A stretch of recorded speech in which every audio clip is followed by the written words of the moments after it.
Why do I have no sound? 1 second for sound.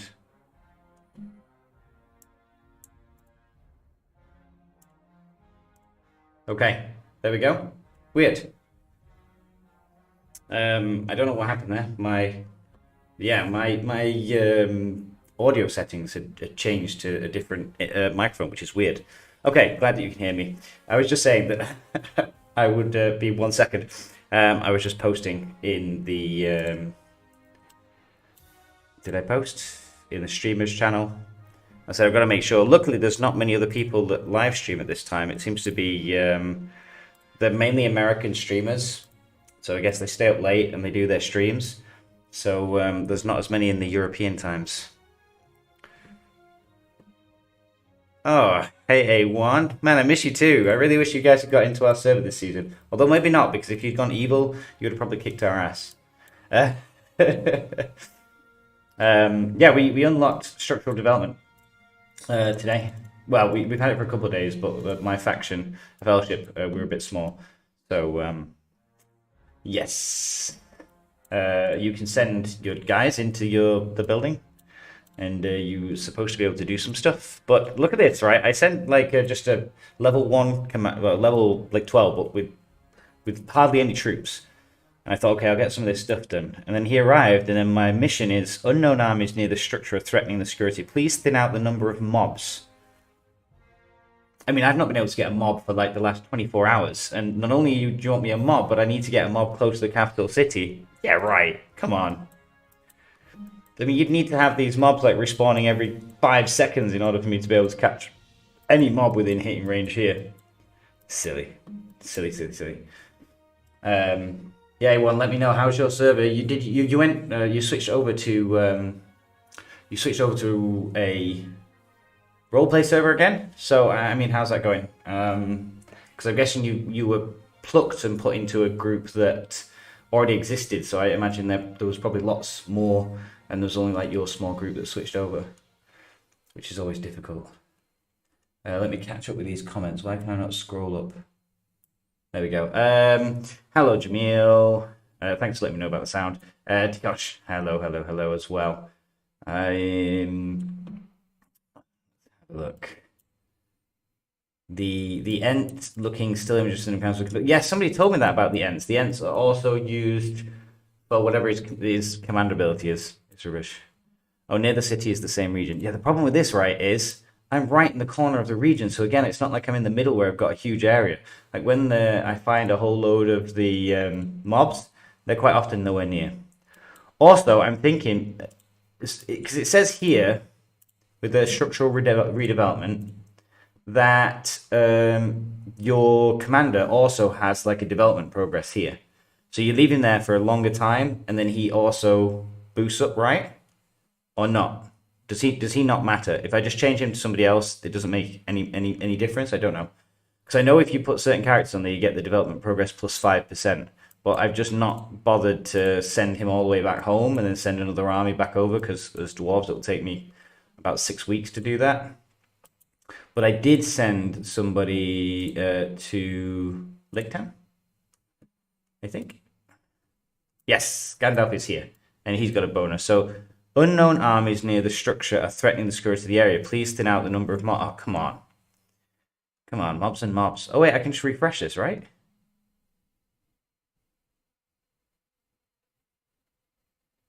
I can just refresh this, maybe? The other one I just accepted. But now I'm just saying, I mean, saying that though, I have to clear mobs for the other one anyway. So if I accept mobs for both of them, and I can find mobs, then is that a good idea?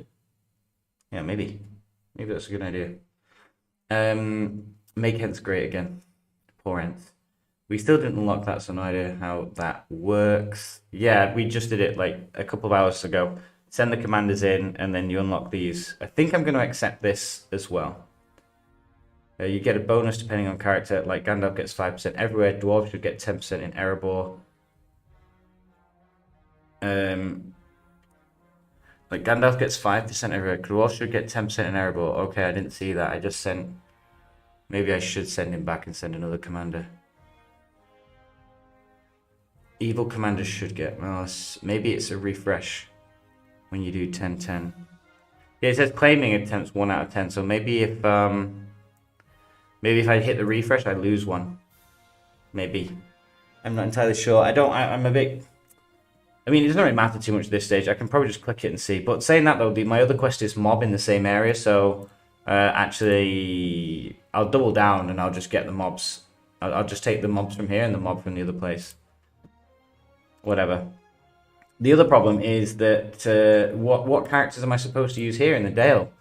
Because I was looking for a commander with a bonus. I suppose you would get Gandalf here, but look at this. I was looking at... Gandalf gets that 5% boring everywhere, but Galadriel nothing, Thorin nothing, Legolas nothing, Aragorn, Owen, even Muppets, nothing gets a bonus here, which is insane. Hello, Atomic Chief. Welcome to the stream. Glad you guys managed to get to watch it. Yeah, it's a bit, like I said, it's a goodish time now. Afternoon in the States, late evening in Europe, and 3:20 a.m. for me. I have to become a bit of a vampire. I suppose I just send anybody here who I don't really care about. I'll send... Do they gain XP? I should send somebody with just riders, and they'll get there much quicker, right? Do I care? I don't care. I'll just send him there. No XP, okay. I'll just send him there. It doesn't matter when he gets there. I'll get the quest. I mean, in an ideal world, I'll get mobs again, and I'll have all 3 structural developments as mobs. So if you go into your tips screen, when it loads up, you now also get the here. They show you Lake Town and Erebor. Now I have mobs and mobs. So now I just have to be incredibly lucky and actually find mobs to kill. What's going to be really a bit annoying about here, though, is the more cities you claim and you put those heroes into those cities. This annoys me a little bit when I have too many commanders out, because I feel like, you know, I can't really see them all or navigate this window very well. And if I'm clicking things around here, I accidentally press it. I feel like that's something they need to look into. Maybe like a drop-down menu here where you can just click and it comes down so you can see your armies just to free up that area. Maybe I'm just grumbling about nothing, though. Right, so Denetho's going to go there. I'm going to have a quick look around my base and see, using this amazing search system that they've not improved this season, if I can find any mobs nearby. And it would be miraculous if this happened. I mean, more players are pushing out in the search for characters, for food and tiles and stuff, so sometimes it does happen.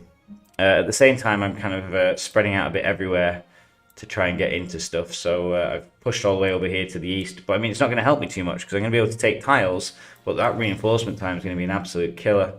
And I'm not going to be able to relocate anywhere over here because 48, 45, even that 40 is not going to be taken anytime soon. So I pretty much have to hope they go for Northern Waste Keep sometime soon, and I can relocate over here somewhere. Let's have a look. Maybe the plus development progress is from the number of tasks you complete, maybe. So if you complete with another one with Theoden, it would change. Yeah, I was thinking that's how the structural redevelopment will work, but we will see. We will see. Yeah, I've got forts. I'm trying to get all the way over here.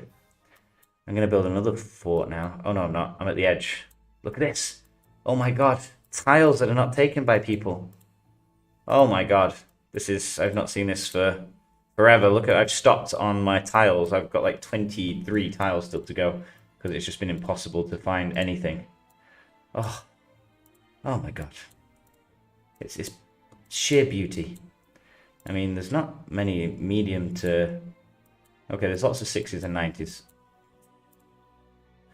Okay, let's get my characters over here then. Let's start grabbing some tiles, guys. I need... I still need to keep a Pather up there. I have this horrible thing where I switch my commanders around, and then I don't have anybody to road build, so I need to keep him there. And then I need to send up... Okay, what I'll do is I'll come up and I'll grab tiles, and then I'll go back and try and grab mobs. I'll try and grab mobs. So many thoughts, yes I do.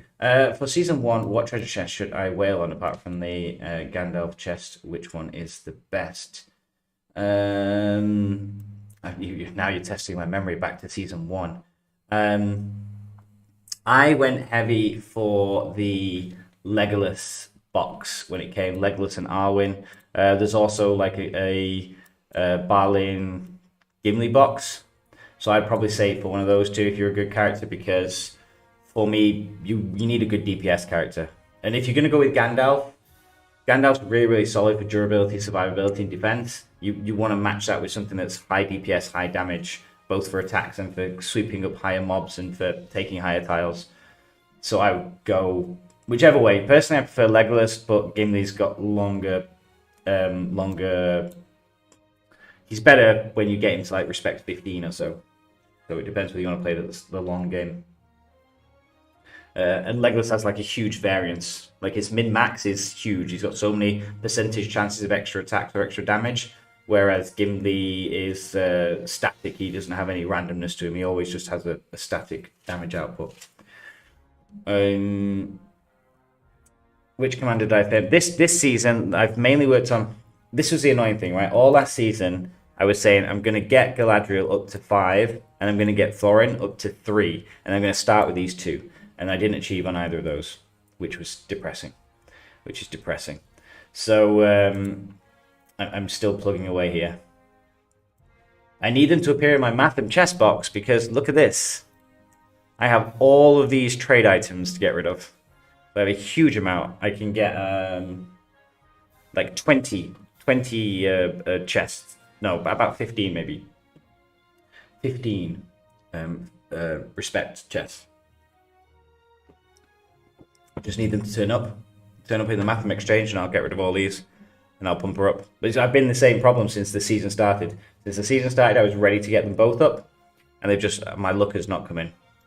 Because I have 2 more chests here as well for 600 XP, plus like the 15 that I can buy. So as soon as they come up, I'm happy. So I've been a little bit weaker. This Galadriel build without having that heal, the tier 5 heal, is a bit weaker. You really need to have Nenya's Guardian and Ring of Water. They're really essential for early game so you don't lose a whole load of troops. You get those heal buffs up.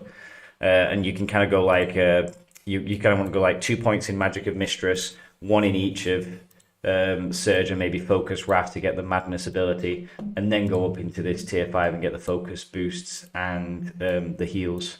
But I didn't have the 5s, so I just maxed out Mistress of Magic. And the same with Thorin, but Thorin's slightly better because Thorin, you do need his 3rd table, his respect 3 table to be combat efficient and really good, but you need to build up to that anyway. And Oaken Shield is also a good table. So you need Oaken Shield, and then eventually you need to get Kingdom of the Mountain. But yes, I will level them up soon. Legolas better than Arwen. I think so as well. I think especially if you go with Gandalf early on, I feel like Gandalf and Arwen, it's they do the same role, function as the same thing. Theodonioma chest in season 1 was the best for me. Yeah, true. So actually, I did forget that chest. That is in there as well, especially if you go in like Rohan. And to be honest, I regretted not having Theoden until later. So he's now always one of my top 3s. Have you all got the new Selborne Matham chest to come out yet? Yeah, pretty fast. You get that. You get that from on the first Journey Begins. You get the box for him. I have not unlocked him. I didn't get him in the chest. I do have way enough favor to get him. I've got like 37 of his items, but I just don't like him.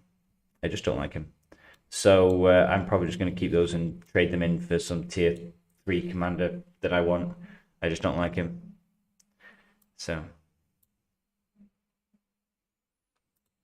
you can refresh extra development quests here if not accepted every 2 hours. Oh, okay. Oh, so I did it wrong. So I could have just kept requesting them. Never mind. You can do 10 quests in total across all of your build locations, or you can do 10 per. So can you do like 10 Erebor, 10 Lake Town, 10 wherever? Honestly, I don't either. His skills are way too similar to Haldir. Yeah. It's not just that. I mean, he's really, really good. I saw somebody posted a link that Randy did a video. I've still not got around to watching it on RTS mobile. And having not watched it, theorizing like what I found, I worked out that if you're playing Lothlorien, then he is a must-have, and he is essential in like end of days damage rates for a Lothlorien player with March Wardens. First 2 turns, especially if you get some decent damage gear and bonus unit damages. They can't be stunned, they can't be maddened, they can't be, there's no way of blocking them. They're just going to come out and do obscene amounts of damage. But for everything else, I think he's terrible. For all the other factions, I would not bother with Celeborn. Personally. Like I said, I should watch his video. I just have been busy today. So I'm moving up my 2 main characters. To be honest, this is a bit of a gamble. I'm moving all of my stuff up to grab tiles all the way over here. But actually, these guys have kind of crossed over Erebor down here, and they've been paving down into Selduin Vale. And as they get closer towards my base, I probably... You see, they're slowly edging this way. They're paving towards me. When they get a bit closer, I could just jump over and maybe grab some tiles here. But I've got a feeling a lot of people are going to do this. And for me, I mean, look at all these mobs. These are exactly what I need just on the other side of the bloody river. For me, taking tiles here as you're building up for your economy, now that I'm starting to get to like tile 130s and when you start getting 150s, taking tiles here as your resource production early on is a bit of a gamble because you're in the firing zone. So, Selduin Vale is your buffer to anybody coming to attack your city, to Erebor. So the worst thing ever is somebody's advancing and coming towards you, and then they start to take out your production ability in Selduin Vale. So really, for me, you kind of want to be grabbing resource productions like all the way over here. Because even if somebody comes and takes these cities, the chance that they're going to start to take your tiles, like up here, over in this corner, non-existent. Nobody's going to do that. Because by that stage, they're probably already full on tiles, and they've got so many other places, they're not going to pave, halfway up a region at the end to take your tiles out. So, I prefer to be over here. I just wish I could teleport. But I'm moving everything over. I'm not going to start paving anything yet up there because I don't want other people to jump when I've got 21 minutes for my armies to arrive. Yes, it is grim as hell. I'm going to have to wait this long for anything to get anywhere the whole season. Even slower when I get those tier 3s. As for my building's coming along pretty well. I got main hall 7 up and running. But I mean that's a chunky, hefty amount of resources to go up the next level, and I also need barracks 14, which needs conscription posts. Now I hit kind of this stage where you need to balance your resources, don't you? Between unlocking the new troops and making sure that you're progressing to the rest of the unlock. So I do need guardians, and I need axe throwers, because I can start using my gold to upgrade these. So I guess I go with these 2, right? I mean, I've not even unlocked pikemen yet. Okay, let's go with this. Oh, I knew that was going to happen.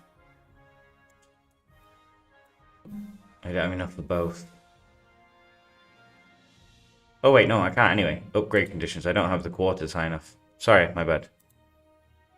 Okay, so that's not too bad. I can't get that one up anyway. I've not focused on Goat Rider stables because I know that's pretty high before you can get them up to 5 anyway. Do I want to spend 3 hours waiting for that?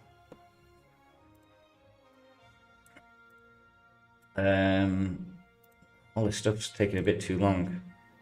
Maybe I wait for construction. No. No. I didn't need military academy. No. Golly gosh. I need stone. I desperately need stone. My stone is just always terrible. Look at my production. My production is 18k stone, 13k iron. These just never have them. I've got no food and no wood production. Let's have a look. Salem, hello Geldy. Just here, Cellborn, Ra5 is not special to me. Yeah, on my mixed server, Loth is the strongest faction, and now they have a good commander on top of that. Yeah, I think to be fair, if a lot of people had known about that commander before, I think a lot more people would have gone Loth this season. Which faction fellowship is growing the most at the moment? Let's have a look at the rankings page for our season. There's some mega whales slash people who maybe have taken some time off work to push up to these crazy insane levels.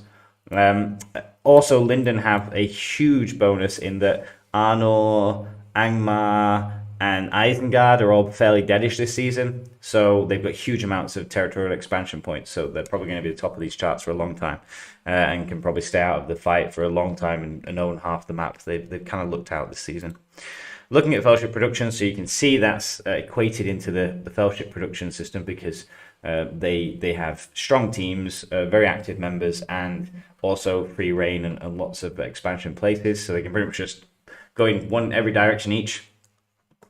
We've got a Gondor faction. They've kind of jumped up from there. They weren't there before.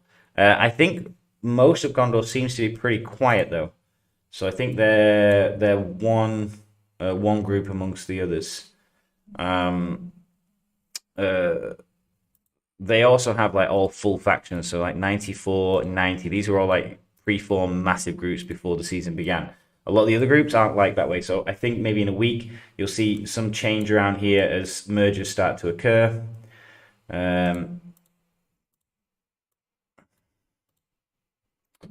Okay, they only have 71 members. But now you'll start to see a lot of these groups now as we move down, they don't have the same numbers. They do 84, they've just started merging. Oh, there is another Gondor. Two Gondor, maybe Gondor's getting a couple of decent groups in here. 99. You see what I mean? These guys have got 99, so they've got pretty much like a third more players than some of these other groups up here. CZSK, they're on about 90, so we get a couple of Erebors down here. Then Rune, we've got two powerful groups here. Doom, they were in our season last season as Angmar. Then you have double Rohan, or triple Rohan, near enough there. Wait, that's these flag things are too similar for me. This one's Rune, right? This one's Rune. These ones are Varyags, right? The new one, Varyags, I think. So Varyags. Rohan, three Rohans with one Rune sandwich in the middle. Then another Linden. So that's like 5 Lindens in the top 16. And then you get these Erebors down further here. But like I said, some of these now like 66 members or something, you know. So these groups are missing sort of a third. So as these groups down here start to merge, it's going to affect, because it's the same in Erebor. Erebor, we've got loads of factions, but they're all fragmented. There's only Tidon are like 84, CZSK like 88 or something, and then 66, 56, 48. So you see, when all these groups start to merge up, then things will look a little bit different. 54. So, like I said, another week or so, we'll look back and we'll start to see some of these groups merging together and coming together. We'll have an idea. Gundabad looked pretty strong on paper, but down to 32 and 33 before you see them. Again, 57 members and 24 members. I mean, that's a pretty solid group. 24 members. They've got 3,000 each. But they're looking a bit weaker than I thought they did, actually. Originally, I thought Gundabad looked... Oh, there's one up there. Yeah, okay. There's one in the top 4. My bad. What day are you on season 3? We started the first session, so when was that? Thursday. So Friday, Saturday, so we're like day 2. Day 2. Without Red Book, it's really hard to get your main hall leveled up. It is a killer, especially now that they've changed this whole game system with fewer resources. It's like a double whammy. I'm going to need some more troops when I start to take bigger tiles. Try and manage these like 45-minute build queue. That's all I can afford.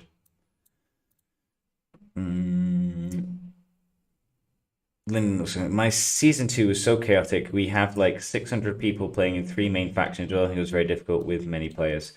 I wish the devs would do something. I posted up in some feedback on one of the Fearless Pioneers page about trying to organize some sort of parity. To be honest, I would also like it where, and I always say this, switching seasons. So you sign up with your fellowship and then the fellowships get mixed up together. You know, you sign up with your 100 people and then next season maybe you're with completely different groups. For me, that's more challenging, more fun, different people, different experiences. You don't know your opponents. And it stops like 3 or 4 fellowships saying, right, we're all going to go together in this faction, and bam, day 1 we've got 400 active players, and then there's 5 factions with nobody in. Randomize it. I can have a look at chats today because we're not in super mode here. Let's have a look. YouTube friendly. I'll keep on this channel. The rest of the stuff, rather than someone's random opinions getting them in trouble. So 12 minutes until my guys get up to these new tiles all the way over here. Like I said, I'm already missing Rohan with these speeds. They would probably already be there. Strangely enough, I've also seen how these new ruins work. The new defensive ruins that they've added in this season. There are normal ruins, which look like this. Same as last season. Take them over and you can put 5 armies in. And right near my base, oh, I should have bookmarked it, shouldn't I? Where did I see it? Right near my base, somebody took one, and it counts as a faction building. Oh, this is gonna do my head in. Well, it looks like this guy here must be a streamer, right? Klep Gaming. I think, is he the Russian guy who posts all the stuff in Russian? Oh my god. I don't know where it was. Well, that's upsetting. I'll have a look because I'm gonna look for I'm looking for some mobs as well at the same time. So I will slowly scroll around. I don't want to scroll too fast and start making people nauseous. But I definitely. Basically, they work as a fellowship building, and they slowly gain troops over time. Oh, bloody hell's it gone? And you can deploy those troops to defend certain tile areas, like almost like guard it. But I'm not entirely sure the exact system of how they work. This was like there's a question mark button at the top, and it supposedly explains to you how they work. But I don't know, am I blind?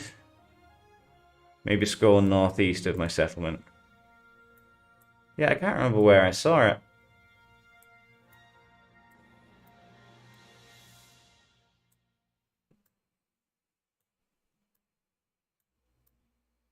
But they level up automatically or something. You send resources to the minerals, and they produce troops. It must be in the arable region, because I think they can only exist in regions that you control. I have no idea. Tikosh, you can help me. If you're watching the stream, maybe you can near my base. Is there one of the new fortress things?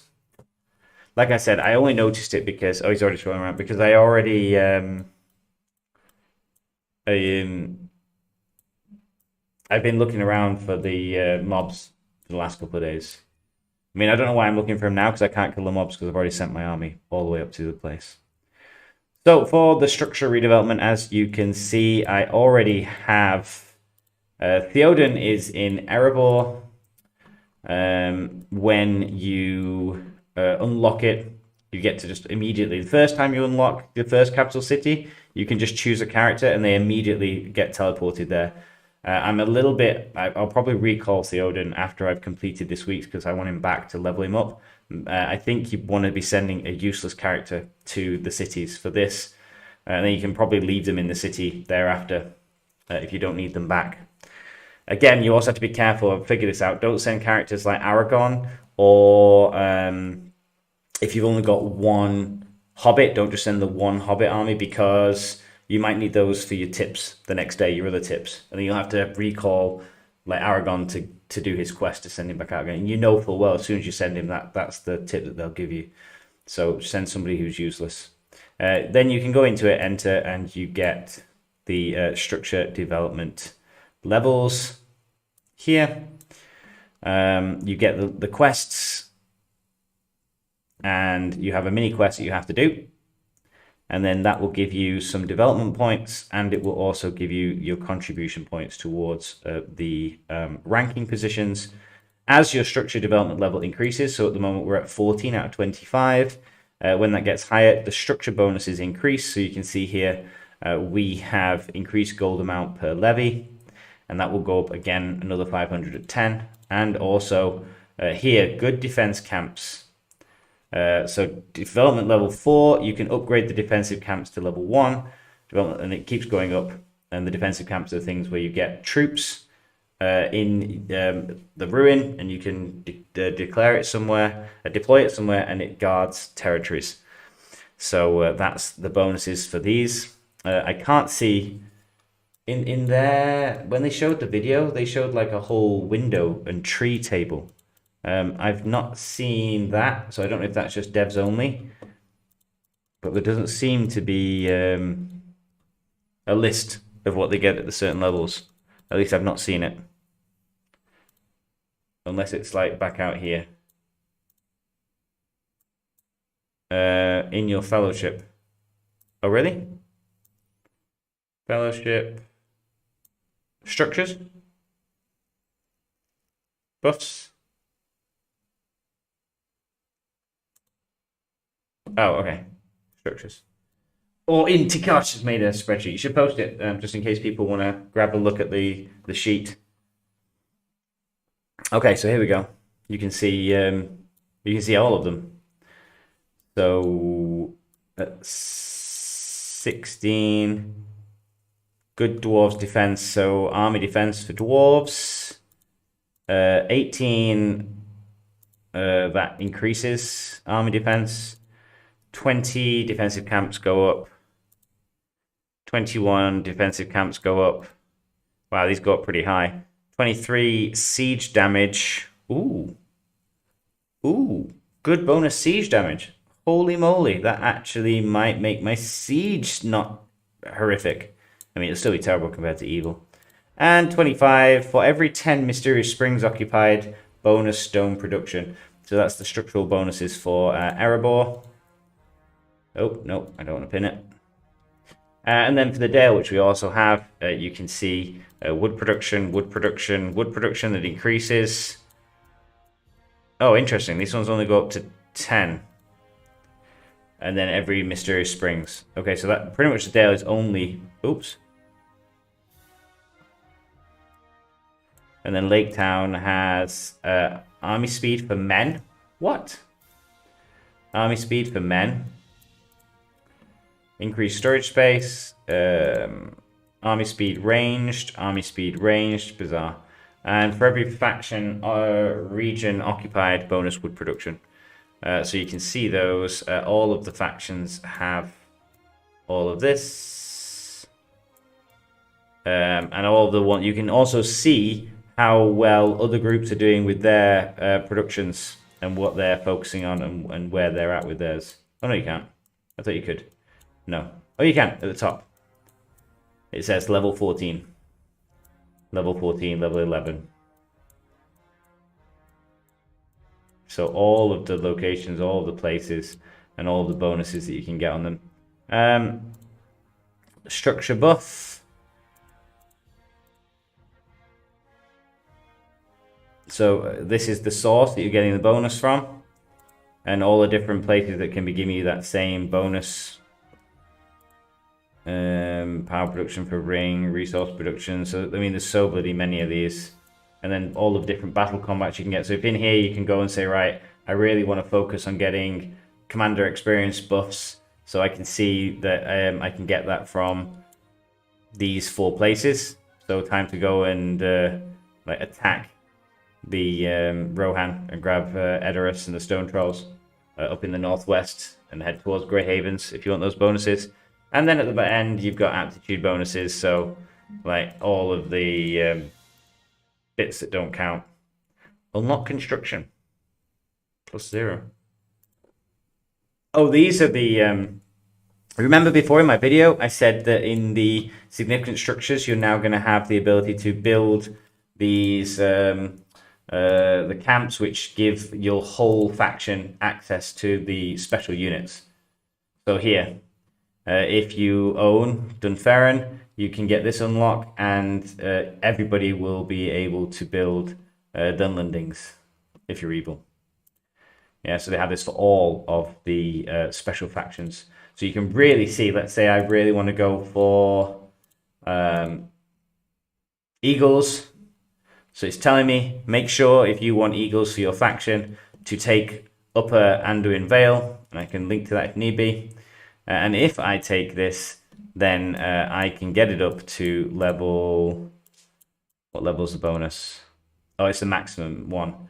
So if you get it all the way, the city to maximum, 25, your bonus reward is everybody in your faction will be able to access... everybody will be able to access the special unit. That's pretty solid. Pretty good. Let me catch up with the comments. Just send Denitho. Yeah, that's what I've done on one of mine. All showing up here. Bishop, mute again. Thank you for previewing live what we'll experience in the next few weeks. I can't wait. It is good to know because I have to say I had no idea. And it's been... That find out in play element it's a little bit confusing at times. When it unlocked, I was like, what do I do? Where am I sending things to? What do I need them? Do I need to be sending them out on quests? I got the mob kills. Do I need to kill mobs from the guy in the city? Is it, all that type of thing? Definitely was lacking. Linked one in the streaming channel in game. We'll grab some food. Okay, Takashi's grabbing some food, but he has given me a link to this defensive camp. So this is the defensive camp, and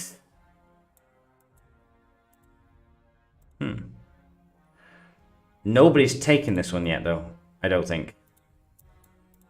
It's not blue. I think somebody has to march to it first to take it. So they look slightly different. They've got the hole in the fort here rather than completely full, so you can kind of tell the difference slightly. They say this is the description for them. Select a defensive camp that is occupied by the allied faction. So this one's not occupied by us. Maybe it unlocks when you get higher level and you get more of them. Maybe. This is occupied by the allied faction. You get the transport feature ability. Then you send the resources to it, and then you will see them level up. And when they get the right amount, then they produce them automatically. We can see defensive camps can use armies garrisoned in them to help the faction protect nearby land tiles. The overall power of defensive camps will be improved as the structure is upgraded. Resources are required to run defensive camps. Use the transport feature to replenish defensive camps' resources. Okay, and then you see that on the second page here. We see on the left picture the camp and sending transport the stuff, and the resource percentage increases. Units will be conscripted automatically in the defensive camp, and resources will be consumed and transport resources so that the defensive camp can operate. Defensive camps, we already read that. So they do look pretty funky. I have so many questions about these. I have so many questions. Like, are they going to be good armies? What level are they going to be? Are they going to have good troops, good commanders? How scary they're going to be, because at the end of the day, if they're... I'm going to guess that they power up. Did it say they power up in level? You would hope they power up in level as it goes. Otherwise, early on, they'll be completely overpowered, or later on, they'll be irrelevant. So, we will see. But maybe it will stop. Even, I suppose, if they're medium powered, what it will stop is people just being able to come into your area and pave with, like, eagles. Because you'll be paved with eagles, and they'll come in and they'll intercept. So, as long as they're fast enough, I don't know how that will work. But we'll see that in game. I'm looking forward to this. they tried to stick to the law with the plus speed to me from Hilltown. I'm glad they changed the neutral camps the way they did. Yeah, there are still neutral tiles though around. They've just reduced them and made it so that it really becomes important for certain factions to hold the cities where they are. And then as an alliance groups now, you could take him and you get all of them from holding the city, and then allow your ally to take the tiles. So that's kind of nice as well. 2 days until my season 3 starts. Thank you very much for the info. You're welcome. Curious to see the defensive runes in action. I definitely am as well. There is 100% one closer that I have seen. I just cannot find it at the moment, which is going to kick me because I knew that I should have pinned it. When I saw it, I knew I should have pinned it, and I didn't pin it. And now I can't find it. So, whatevs. Right, my army's arrived up in here near the new resources. So I am going to finally start building some, grab some more tiles that I need. I desperately need wood and the grain. So I'm looking really for sort of...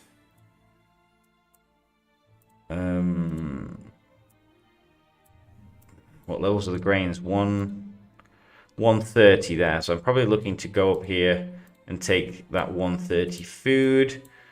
So where am I? I'm over here. So on my way, I can pick up these, that 60 as well.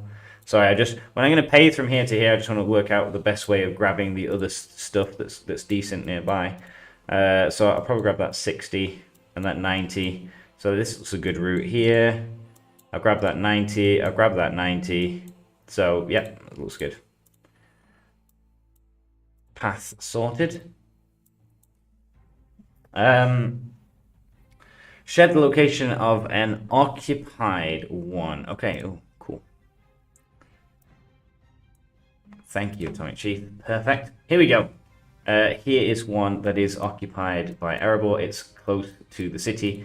You can see that it is 48% complete, I guess. And here's the resources. So you need to send 200,000 of each, apart from 400,000 stone, and even gold included in there. And then it will get up and start producing troops. You can still move to here, but you have to be within range. And of course, you can transport to here. It's telling me that this information again. Thank you. Okay, so they just transport, I presume, from your settlement. Okay, so you have to transport stuff to your settlement. So for this, you're going to want the fastest, like the tier 1. Use the tier 1 cavalry option that has the fastest speed. Put 100 of them in, and then just you can fly resources to them when you need to. Will be interesting. I want to see, as soon as I start tier the groups with them, I will maybe look into testing that. Get some fighting on the go, try and activate them. Has the compressed areas reduced resource availability? By a long shot. It is crazy. I can't find any tiles anywhere near me. There's a mad rush for everything. Everybody's going in all directions. But like I said, luckily I have managed to find a place high in the mountains to grab extra resources. It's been pretty mad, actually. It's been pretty mad. Last season was also bad though, and I was in a full faction. Let's have a look quickly. I'll show you the factions that are full this season already. We looked still just those 3 good factions. So those who watched my first day stream, Rohan was full in 4 or 5 hours. Erebor was full in 9 or 10 hours, and Linden was full in about 14 hours. Those that was like over a 24-hour period ago. So you can imagine these 3 factions are better coordinated, probably have bigger groups and factions inside them. The others are not looking too good. I hardly seen any Lothlorien players or fellowships. I mean, that's good news for us because we can expand pretty good. There is nobody in Arnor, pretty much. Gondor has a couple of decent factions. Angmar is pretty dead. Mordor is completely dead. And Variags, Rune, and Gundabad have a few factions in each. So It's good for us. Erebor, we can push back here, grab these territories, and then we can push through Lothlorien into this central position. And then we'll see Gundabad or Rune at some stage. Probably will come into conflict with one of those. At the same time, I'm quickly grabbing as many tiles as I can in the new zone. Thorin, well done. Thorin, where am I going? I'm going over. I hope I can take this 130.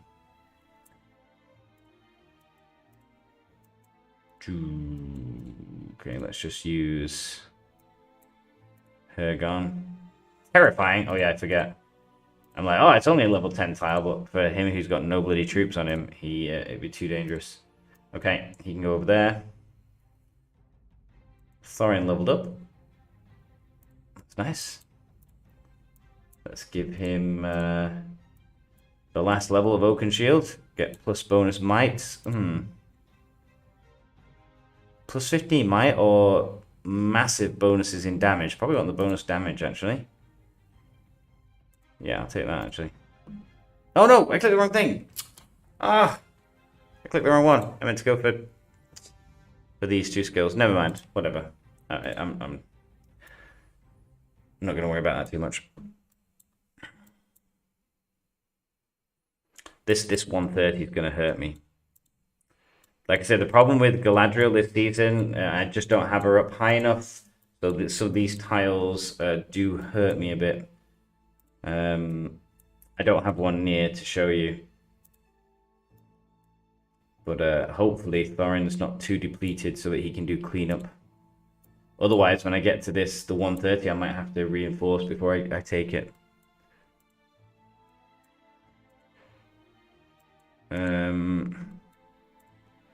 Yeah, I might just have to take the tiles up to it and not including it.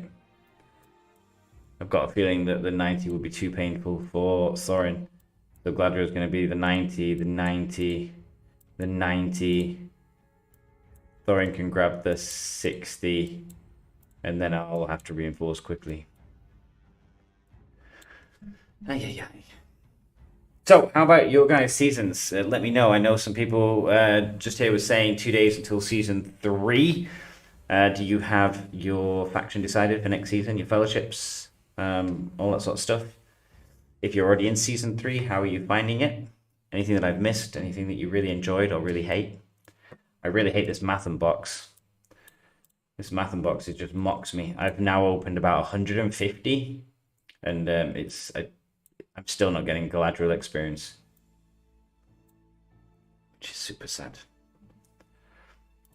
I probably should have switched back just to this box, but I thought I'm not going to miss the opportunity to get extra Galadriel experience, but it just gave me 8 of the new guys' commander experience, which is sad.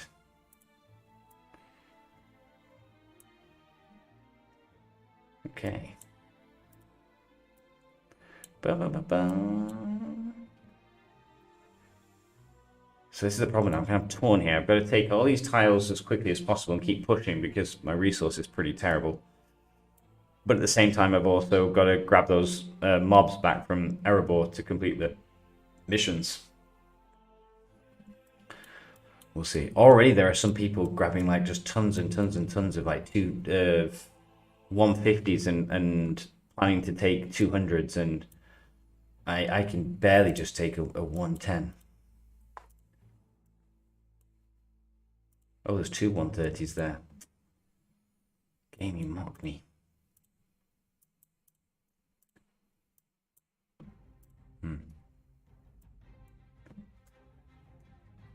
So up here in the far corner, it's going to be a while till we take all these. The map is, as you would expect, on day 2 or 3, the exact same as the beginning because it keeps way too powerful and everybody's trying to get resources. It's interesting. Already we're starting to get like a little bit of, regional conflict over here. Gundabad kind of going for Eastern Ered Mithrin, and obviously it's only a 30, these two over here, so they're quick expansion points. But at the same time, you've also got Rune coming over down here for Elden Vale, also is a 30. So they're kind of like the early goes, because then most of the other things around here are much higher. These central regions are much later game. I'd be interested to see who takes Hills of Rune. That'll be interesting because Rune and well, how do you pronounce them? I can't remember. Whatever. What V's? I'll call them V's. V's and Rune. They look similar power wise. I suspect maybe V's will let Rune take it because there's no Mordor pretty much. So diplomatically speaking, if they're talking together, then it's going to be easy for V's to come and take all of these areas down here and head towards Mumakills as well. So maybe they will. They'll let Rune take that, because otherwise Rune are going to get squeezed because they don't have a whole lot of expansion points over here.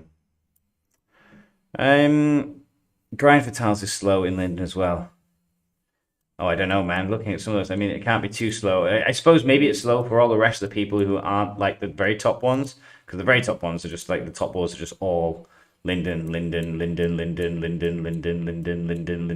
But I know that quite a few of these people are like intense players and very good at. Where's Anduin? He's like that dude. Every time I saw him last season, he was already where all the resources were. There he is. Yeah. Like just all of his game is like power leveling towards where the big tiles are. Despite the push has been enemies in season 2, the faction doing pretty well as a whole. But I mean, they weren't really enemies, were they, in the last season when you think about it? Because Loki and the Gondor and the Loth, they were allies all season. So the only one that was different was Eden, and they were kind of fairly neutral to a whole load of things. They were fairly easygoing. There's a lot of whales in those combined groups. For sure, he's going to pack a lot of punch. Whether it ends up being a little bit like us last season, though, and it just means that everybody else turns and looks and goes, okay, well, they're going to be the one to beat. Maybe, I don't know. Like I said, I don't think it'll matter too much because there's so many weak factions on that western side that they're not going to have any issue from Arnor, from Angmar, or from Isengard. All of those are dead factions. And so is Lothlorien. So the whole map from Linden to the Ring is dead apart from Rohan. They're going to be the only ones that are powerful. So it really depends. Linden could just sit in this entire half of the map for like 75% of the season and then just push straight and take the Ring. Thank you, Galadriel. Let's try with Thorin. He's starting to go on. He should be able to take that. And those are 130s. I'm going to need to reinforce for taking those for sure. Oops. I need to start producing more troops as well. I will be upset if somebody comes and tries to steal all these 130s from me, especially if somebody watching the stream. Like, haha, thank you for being that path for me. I'd be super sad. Oh, I'm already building troops. Oh yeah, but I'm building like 20 minutes worth because I don't have any resources yet, I remember. I think I do have... I can go and grab some ore. I can gather some. Gather, and I'll send in over here. How does my ring look this season? I kind of did exactly what I did last season. I was okay with that. I have just been grabbing control and stamina over here. Grab another control point. One more to max, just to get this production time down. It's so useful for gathering early on. I feel like control is like the most important. I also quite like stamina as well, but yeah, these two are my favorites. Then I'll probably come down and pick up experience. They're my favorite three. I would grab folks with the sweeping stuff if I could sweep, but it's virtually impossible in this factions at the moment that we're too condensed, too compact. So early on sweeping for me is not a good choice. You can't get the stuff out. I think the resource increase is so minimal when your resources are so low anyway that those are a bit of a waste of time. The combat stuff is okay. The combat stuff's not terrible if you're going to be killing mobs and stuff. And of course, the only reason to come down here is to grab powerful sweeping for the plus 10% against stationary armies, plus, you know, the physical damage or the focus if you're using focus commanders are okay. So they're usually my focus points early on. The rest of the stuff kind of needs a bit of a shake-up, really, to be honest. Probably grab battle lines at some stage as well. And quick order's not the world's worst thing either because of the moving speed. These two, actually, Abundant Alacrity and Quick Order, might be more important for me this season as Erebor because I'm so slow. I'm probably going to need those speed ups. Otherwise, I'm going to miss everything. That means I really need to push. What was completed? Oh, healing. Okay. Right, Galadriel, she is filling up, and Thorin is filling up. Hopefully, I don't lose... oh, I can now finally take those off my army, and I can replace them with... Oh, dear.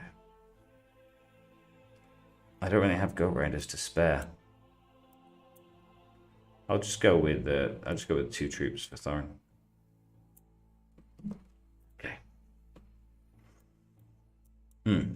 So we'll see how well I've not taken a 130 for like a day or so. Galadriel was about 2 or 3 levels lower. We'll see how much one of these is going to hurt me this time. I'll probably go for the food. My food is pretty bad before somebody else comes over.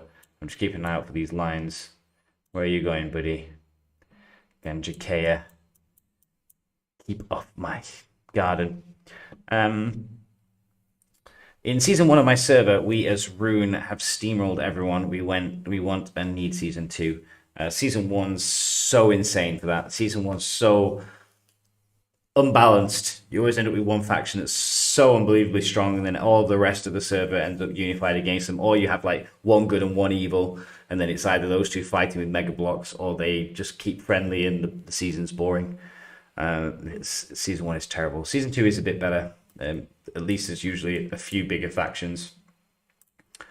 Season 3, well, we'll see.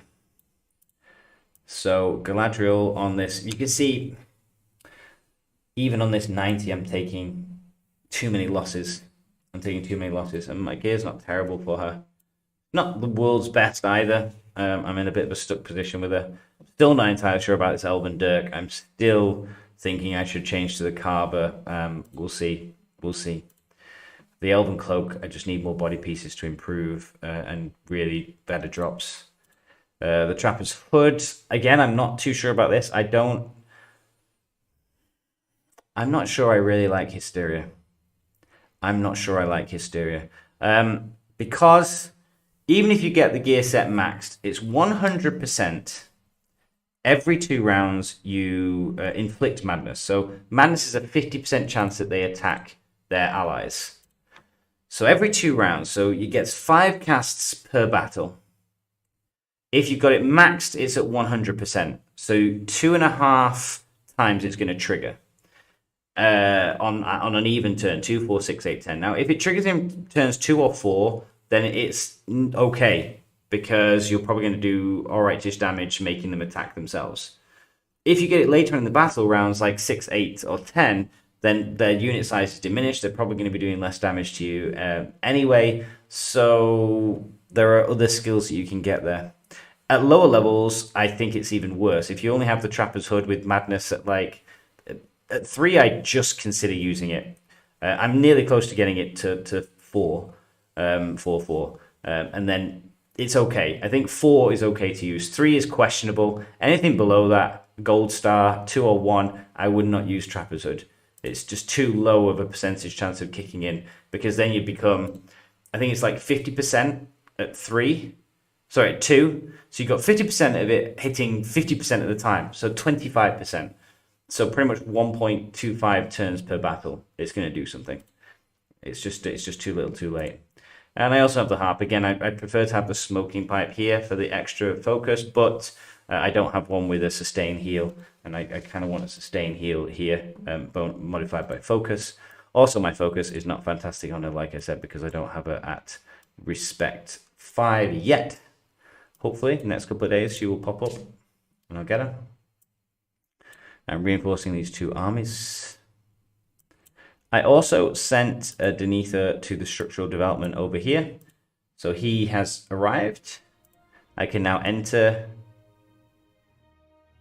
Okay, so this is his ability. So this is different from the other ones.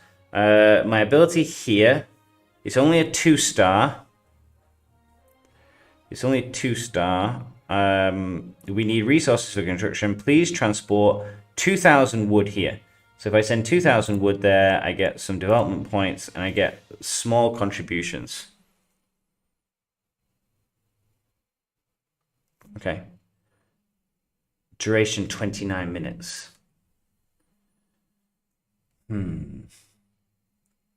So my other one was 3, and that gave 3-star, and that gave me 40. I think it gave me 40 contribution, 30 or 40, and the 4-star gave me 40 or 60 contribution. But I also had to kill mobs. Do I refresh this and try for something better? Yeah, go on. Let's see what comes up. Time and tide. Unknown armies near the structure are threatening the security of the area. Please thin out the number of mobs. Oh, bloody hell. Mobs again. And I don't have the option to refresh. Oh, 2 hours. Tikosh said that. Okay. I can leave that be, because if I come back and start killing mobs, I'll switch in here and I'll accept that. Because I only need 2 mobs to do it. We'll see. Dwarfy Duck. Man. There's some crazy mixes this season. We will see. Tommy Chief, don't reveal all of our secrets now. Hey, man. This is exactly what I do in your position. Same with what Lothlorien did last season. Well, Lothlorien were a bit tricky because they had like enemies all around them. Linden and Angmar were strong, and Rohan was strong, Gondor were okay, and Mordor were okay. So they kind of like just made peace with everybody and then just focused on one at a time. It didn't end up too well for them. But for Linden this season, having nobody to fight on that side is the ideal. You really just don't have to make wars with anybody. What's the point? And even if like, you know, Rohan say, okay, we'll make an agreement with you, but we want like all the territories up to here or something, then you just be like, right, okay, whatever, yeah, fine. Take whatever you want. You can have the line all the way over here. We really don't care, because we get all of this territory unchecked. Crazy. Just leave them to their capital so they're happy and just focusing on because the smaller factions, they'll be happier just to work probably farming on the territories that they start with. Man. I need this rebuilding glory at the end of this stage. You get double time, so the factions speed from faction to faction. I was saying that though, my current army is not in a faction controlled area, so it would still be long. Mobs increased. Structural landmarks begin producing power. That'll be nice. And this exotic treasures box is about to drop. In no time at all, because factions develop 20 level 10 structures. That's probably going to happen in maybe within the next 6 or 12 hours or so. So I suspect that will be finished, and then we'll have the other box opened. But it's that horrible gearbox chest. I don't have any Mathams. I'm not going to get any Mathams. I don't care about that. So I'm still new. What is the best tier 3 commander? That is a good question.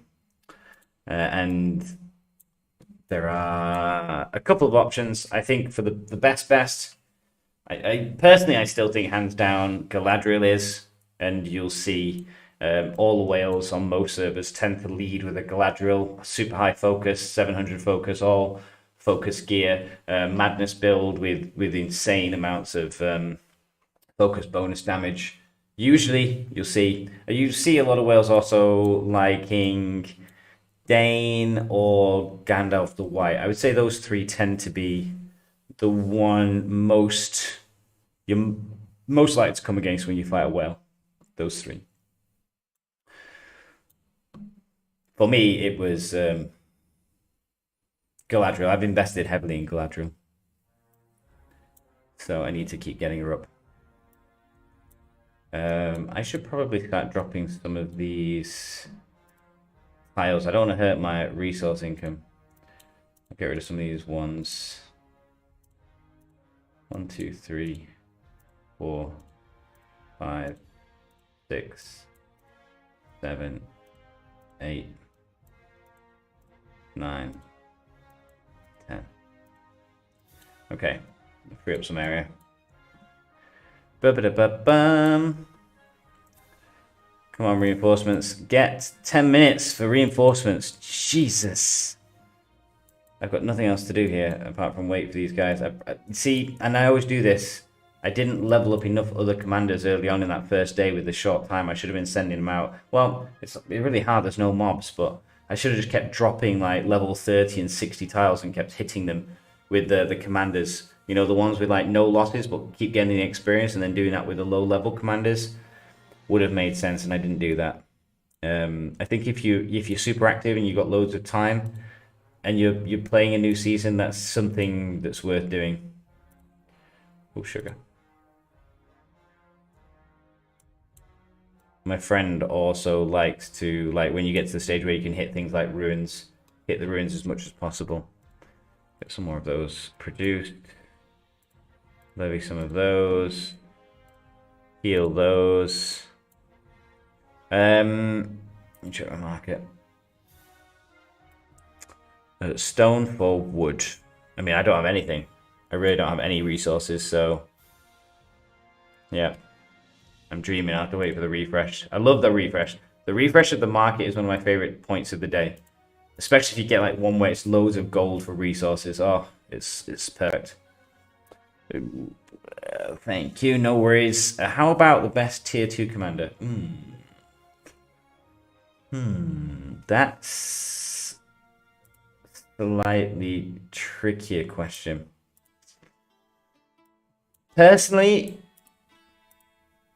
I think it's Theoden. Personally, you often see most content makers lists. You usually see Theoden definitely in like one of the top 2 ranks, if not the top.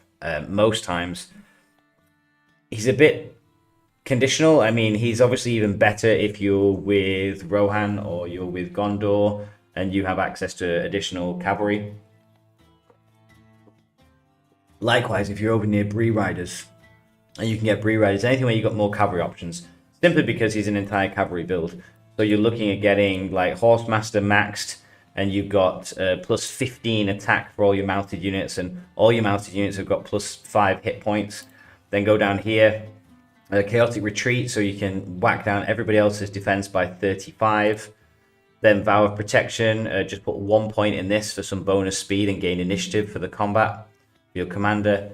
And then, you know, either Rohirrim or Arid Leader, so Rohirrim over here, all your mounted units, damage increased, modified by your speed, and stacks 3 times, plus mounted units all take damage received reduction. And I don't usually take cleave. I usually end up with 1 point left. I either take cleave or flanking with my 1 extra point. Arid Leader as well, you can also take for healing early on in the game. If you take him, he's really good for being functional all over the place. You can take your Arid Leader and have that heal of all of your mounted units. And you axe that out, and it's each round. Each round they just keep healing hit points. So you're just not losing as much.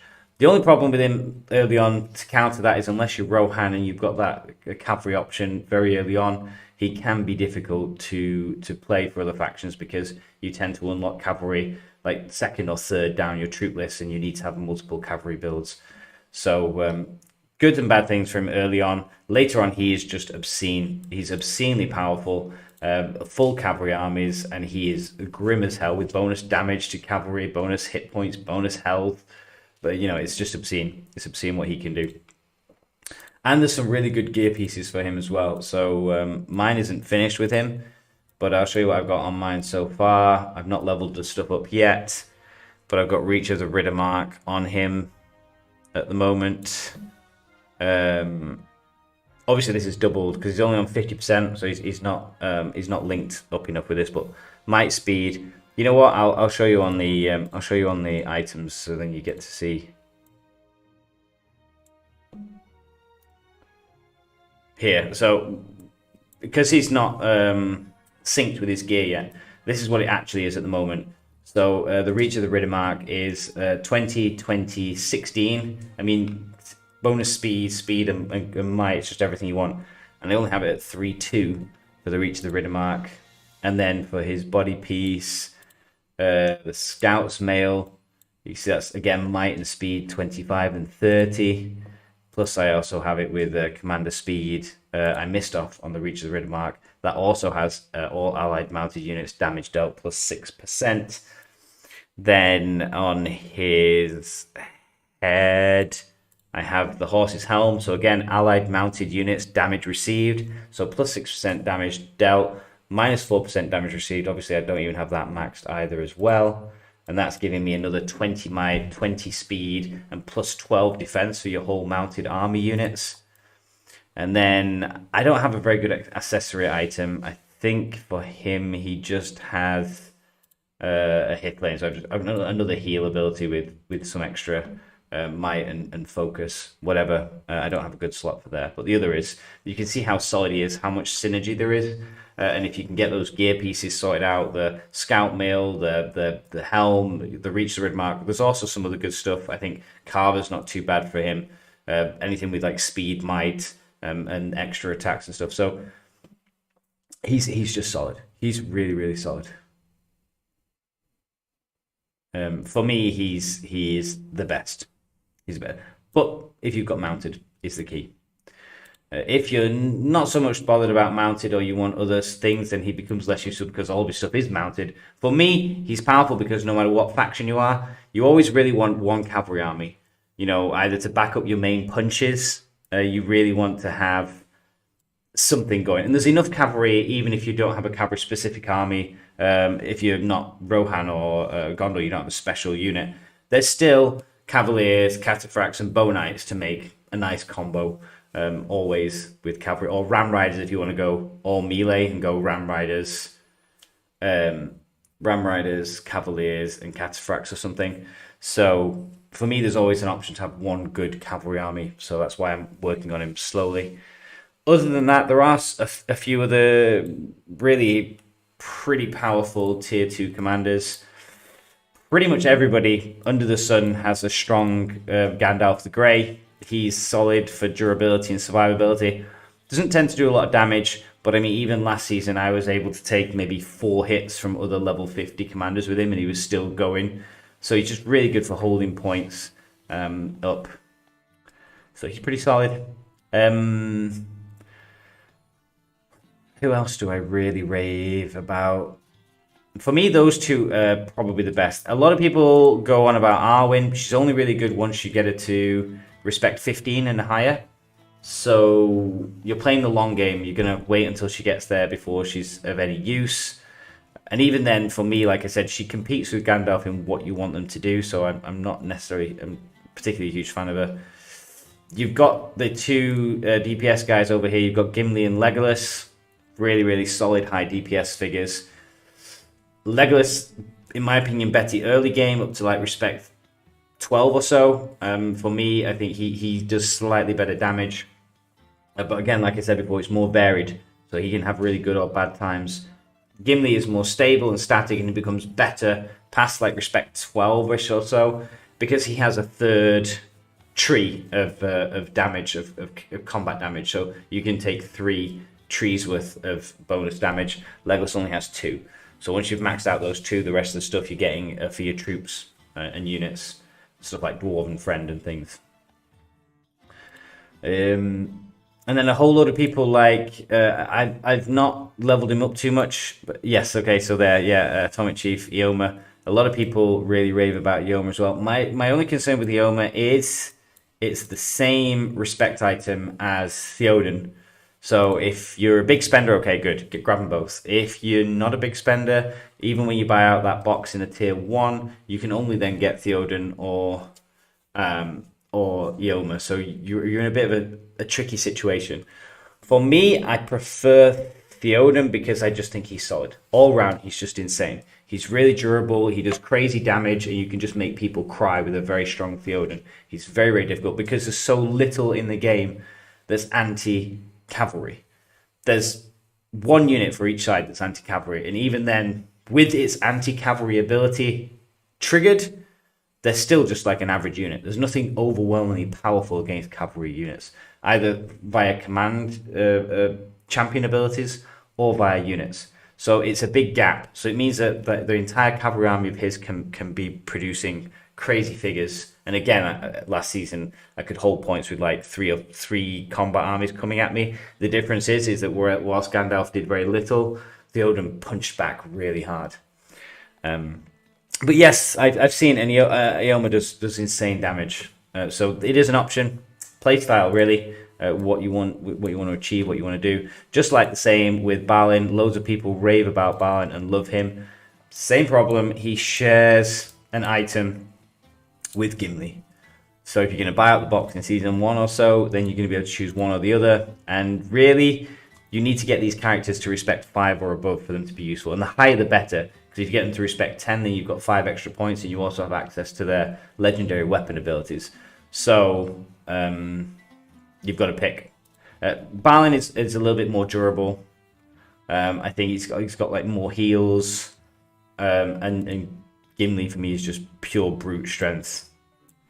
Just go in there, slaughter everything. The rest of the tier 2, I'm not a huge fan of. I've seen some people use Aragon 2s. He's not the worst. I'd say he's sort of like in the middle, but I wouldn't compare him to most of those other ones that I've mentioned. All of the season 2 commanders, I think, are depressingly terrible. I think Elrahir, Eledan's like DPS, but not particularly great at it. Imrahil's like a cavalry commander, but just nothing compared to Theoden or Eoma. And then they released Elrahir towards the end of the season, who's just like a washed, confused version of the other tier 2 commanders and Haldir. So I would kind of avoid any of that season 2 stuff. The season 3 commander is really good if you're Lothlorien. I think if you're not Lothlorien, then why bother? Because his tier 5 tree is entirely based on March Wardens. So if you don't have March Wardens, then yeah, you're not going to get into this tree. And Fortify, Firing Formation is the new ability, which is kind of good. Damage received, reducing for your melee and plus range damage. And also Elven follow-up chance, so like 20% that they attack again, or 25% chance they attack 2 times each round. So these are really good, but you're not going to buy those splintered trees if you don't have March Wardens, otherwise that 15 points are wasted. So for Lothlorien, good. You get the full access to the tree and kind of funky once you get to respect 5. If you are not, don't bother. Don't bother. I don't think it's that great. I think there's other characters in here that do better options. As for tier 1, seeing as we're working our way through, and we did 3, 2, and 1, I'll give me a second. I'll do, in my opinion, the best tiers after I take this tile, before somebody comes and nabs these. What did I say? I wanted food. Right, come on. Come on, Galadriel, let's do better. Evenly matched. That worries me. Come on. Really strange how Theoden is a tier 2 when you compare him to the likes of Elrond or Thandril. Yes, it is crazy. He's by far the most extreme. He's definitely a tier 3 commander disguised as a tier 2. Though as a small spender, I'm not complaining. 400k damage is great. He's obscene. I was so happy with him last season. Like I said, that's why this season I had to get him last season on Christmas, and I've not looked back since I got him to respect 5. Fantastic. She can take the tile without me needing to take. Oh, she can take the other tile without horrific end of day losses as well. Good. Right. Good. And she should take less losses on the next tile because I think I have leveled her up and I can get another boost to healing and some more command points. That's the important thing. My pulls have been absolutely terrible on my good server. My pulls have been terrible this season. I don't think I have particularly great pulls a lot of the time, but this season have just been really dire. I've not been happy with my pulls. Like I said, I've opened that Matham chest like 150 times, the special one that came out, and I've got like 4 Galadriel respect, 3 gold items, which is about average, but yeah, I've not been too impressed with the bits. The Oma can be great as well, it requires some more investment. Very good DPS cav boost. You talk about respect levels so high, above 10. I have none even near 10. Is there any way to get commanders above 10 without paying? With difficulty, tier 1 it's possible. Tier 1 it's possible. The other tiers are a little bit more difficult, just because it's hard to get the stuff without spending something. I mean, eventually it will happen. You really need... Personally, I think you really need to be spending maybe like $30 a month, maybe, for the game. I mean, for me, like, I spend more than that, but at the same time, I always say, no game is really free at the end of the day. And what do I get from this game?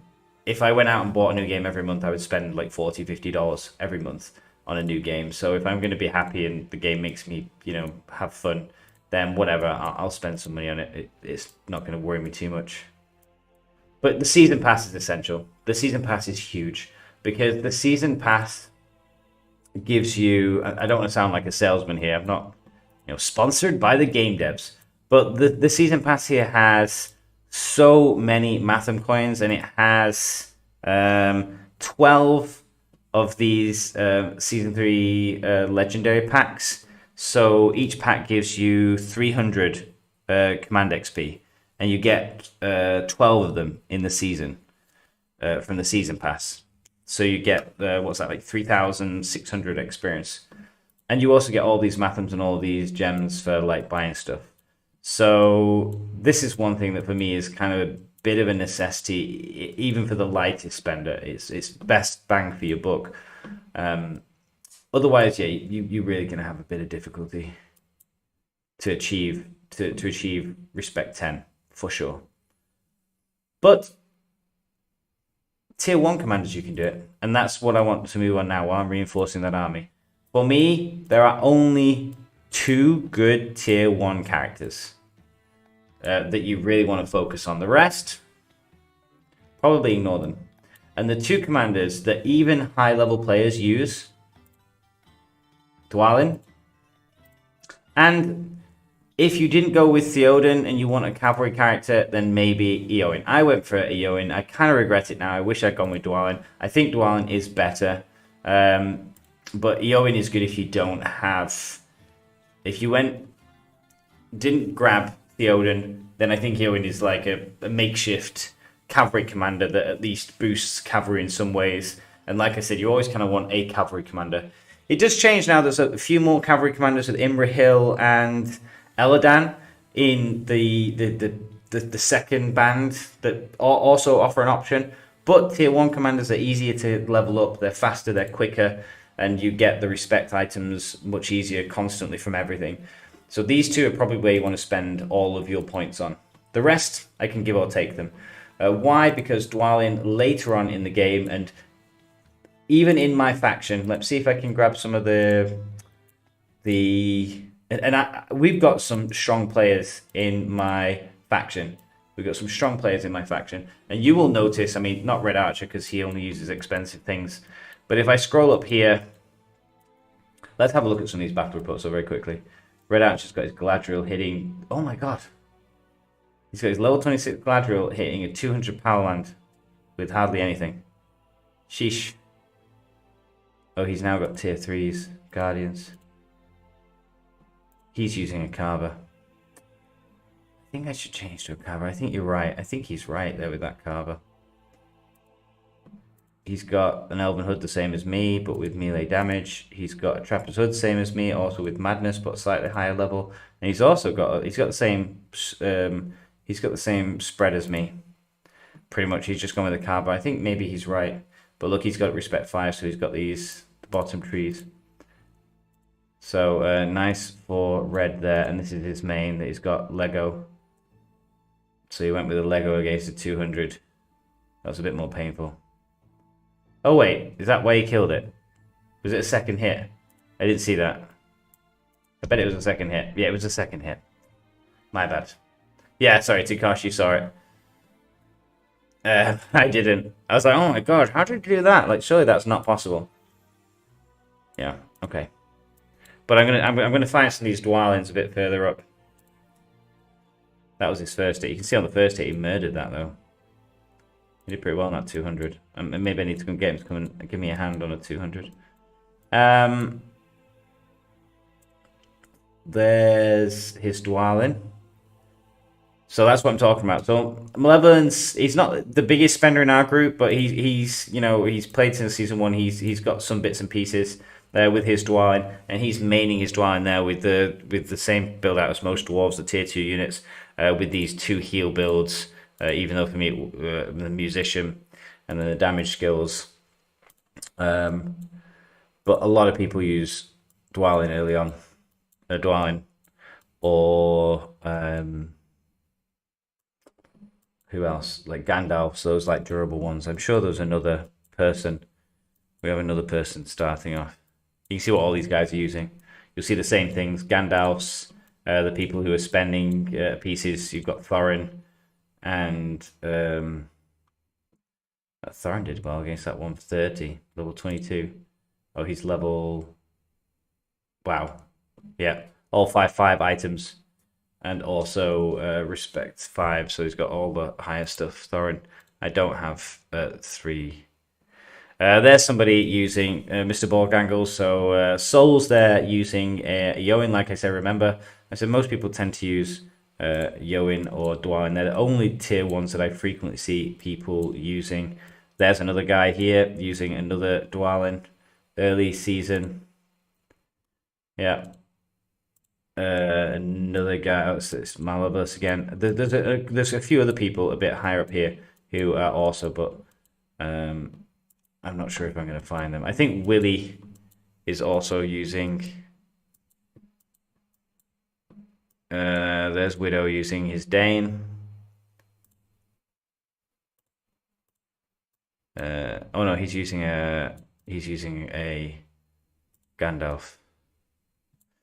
Okay, but the 2 that you only really see people still using into season 3 would be Dwalin and Yoin. Yeah. He's also really good. Dwalin's pretty good against the dragons and the Balrogs as well because of his fire immunity.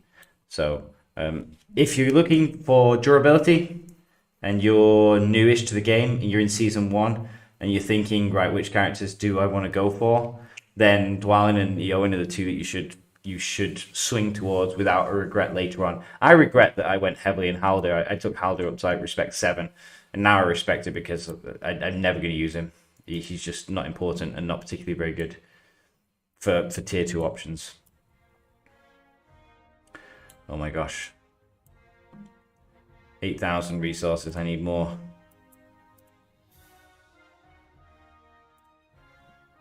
That's okay.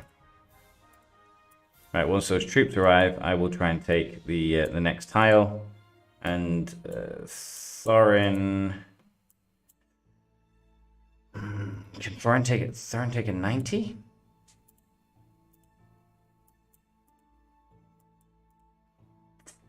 Look at this. This is what I mean. I'm looking for mobs like crazy down where I start. And they're all just up here. Just chilling out. Like, look at that. Is that not just trying to mock me? 1, 2, 3, 4, 5, 6, 7, 8... 9,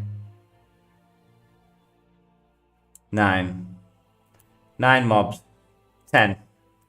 10 mobs on one page. And I need mobs in, and even a scroll up here, there's just mobs everywhere. Look at this. Look at that. 1, 2, 3, 4, 5, 6, 7. It's just enough to make me weep. I need mobs in Erebor for my structured development. And there's 20 mobs within 2 pages up here with my commanders that don't count.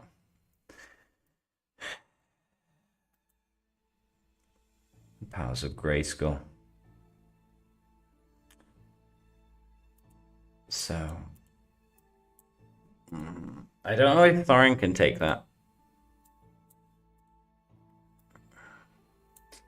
I don't want to keep losing troops. This is my problem now. I want to focus on getting those bigger tiles because a 90 is useful, but the 130s are what I want to be clearing out now. Does that spawned on the 130 that I was going to take?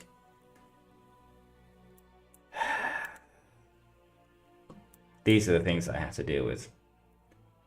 Now I have to kill a level 20 army just to get to the bloody 130 below it. Or was that? No, maybe that's not a 130. Is that 130? This is a 130 here. That's not a 130. That's a 60, I think. Right? Yeah, that's the same as this. So this is 60. Okay. Okay. We're alright. I've just seen the 130. It's down here. Panic over. We're okay. Nothing to see here.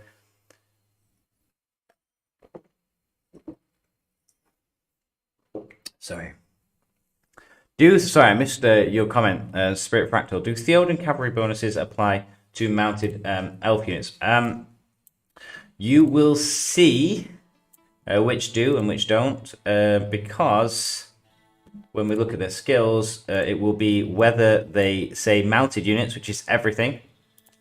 In fact, I think all of his stuff's just mounted, right? Mounted units. Mounted units. Oh, sorry, you want to get that if you him as well. You want to get that bonus damage as well. Mounted units. Mounted units. Yep. Yep. So yes, everything. He's pretty good. Pretty good. All cavalry. I think the only problem is it's with one of the other tier 2 characters who doesn't. Or is it Eowyn? I know what you're talking about. Somebody doesn't have. It says like mounted melee. It can't be here because that's the same table. So it's not there. All mounted units. Mounted units. Oh, that's because she has frontline rescue, allied melee units. But I think you're right. I think there is something that says mounted melee. I can't remember which commander it is.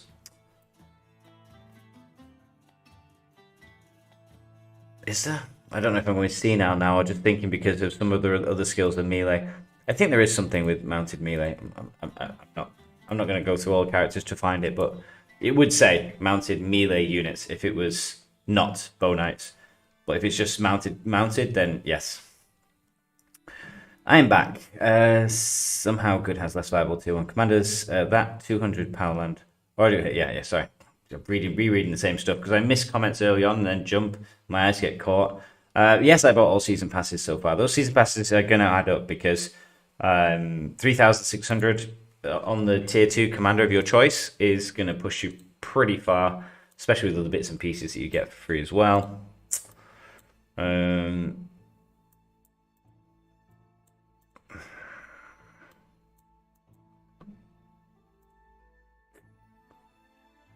I want to go with this? You know what? Go on. I'll just try it just to find out where I'm going. What do you think about Celeborn? I do not like him.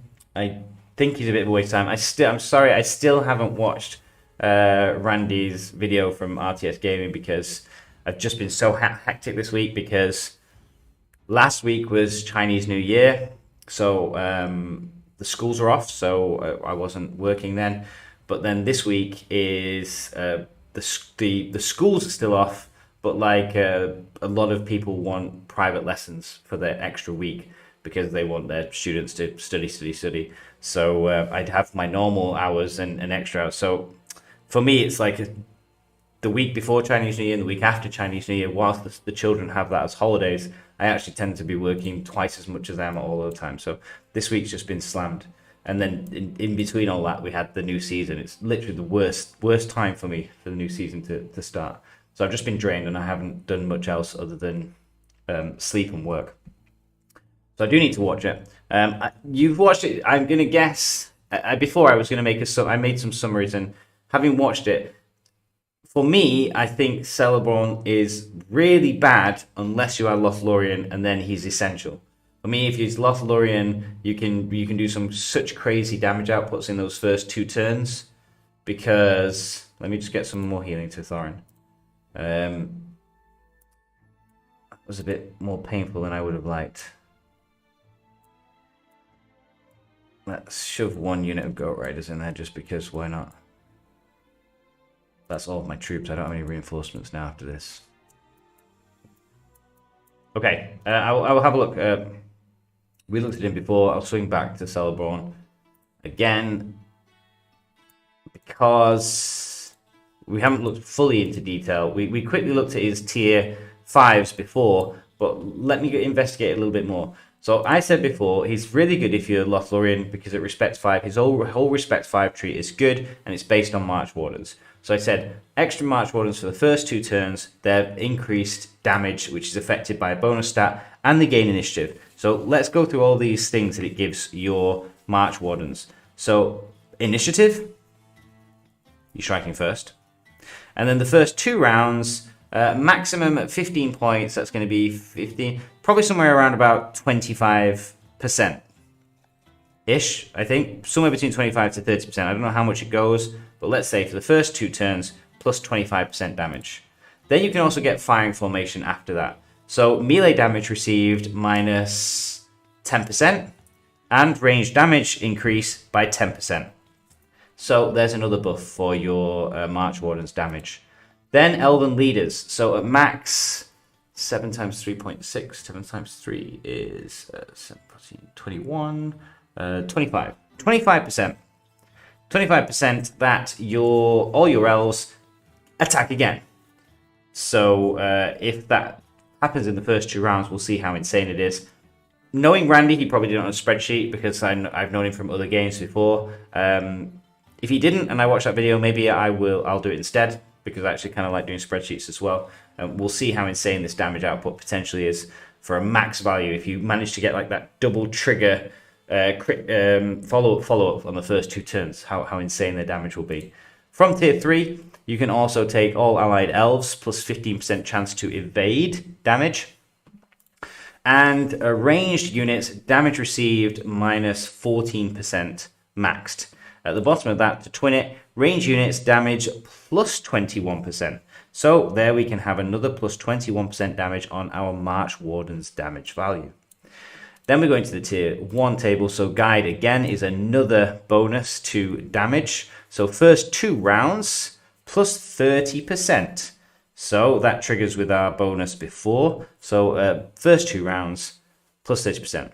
And while the damage is increased, the army gains stun immunity. So your whole army now is also stun immune for the first 2 turns. So 2 turns, your whole army is stun immune, and your March Wardens have initiative. And let's have a look what else we can get. Armed Escort.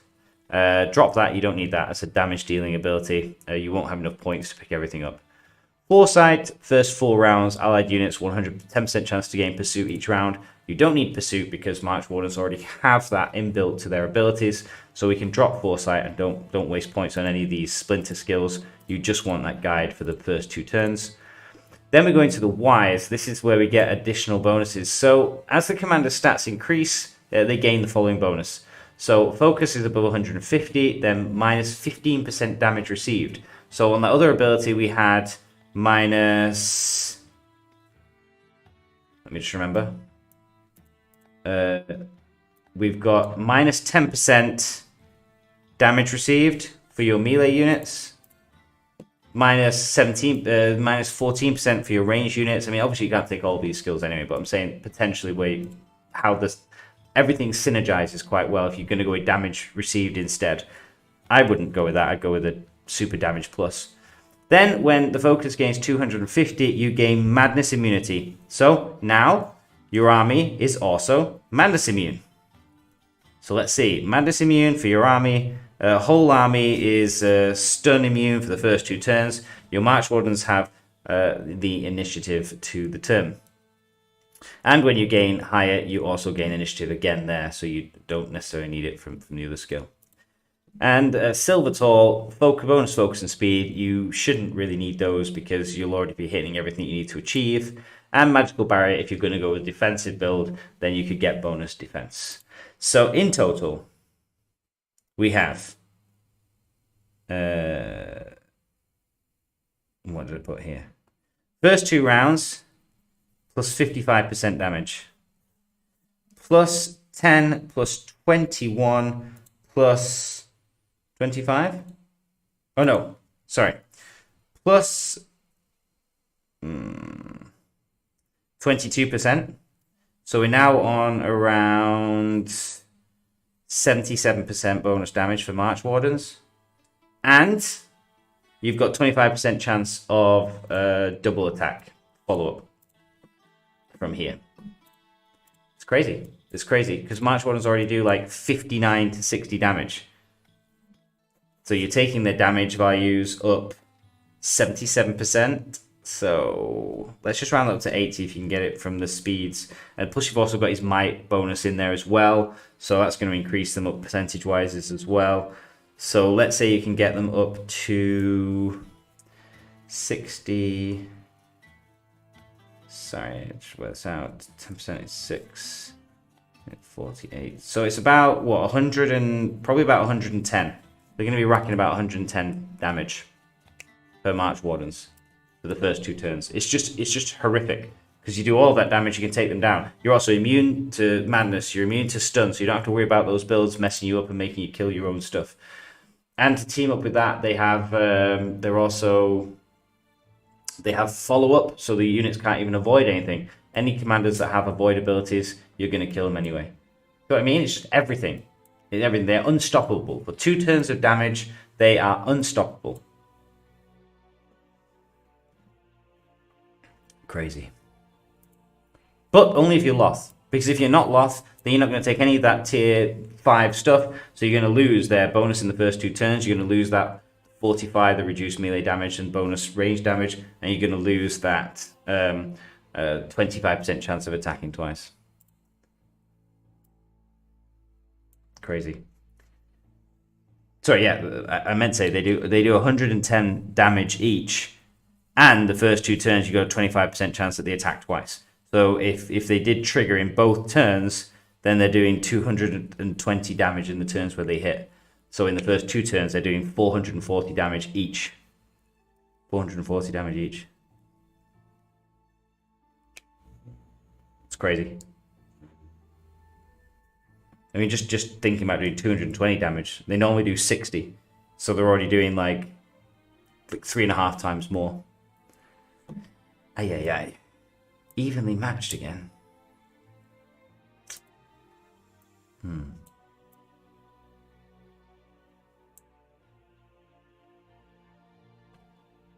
Wait, what is that?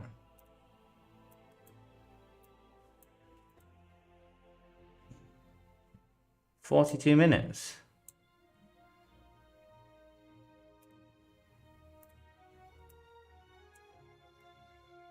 What?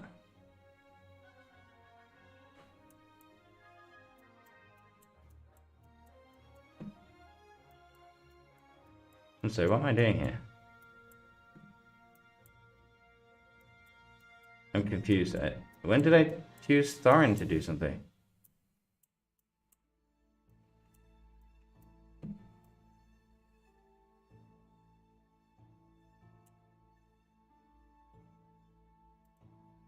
"41 minutes of reinforcements."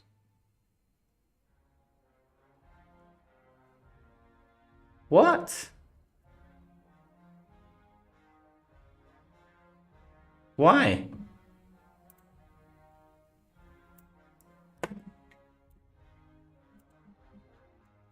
What? There should be 41 minutes, right?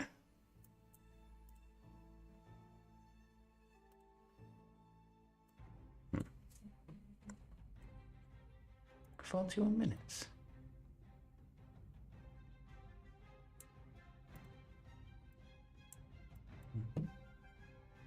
I hope I can clear this now. Because that's going to... I'm not going to have the second army to come in and help. 41 minutes? That's got to be a bug though, right? I mean, my army only marches here. It takes like 40 minutes. That does not seem right.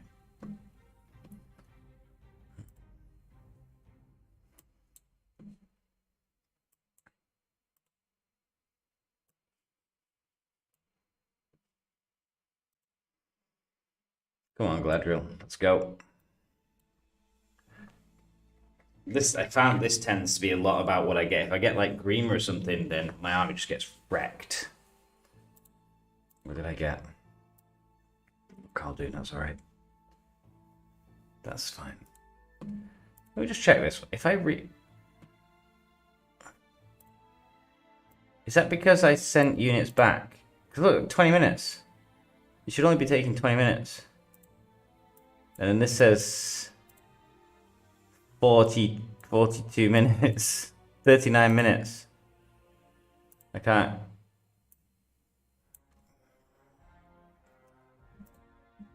That's obscene. That's an obscene amount of time, and that's just because...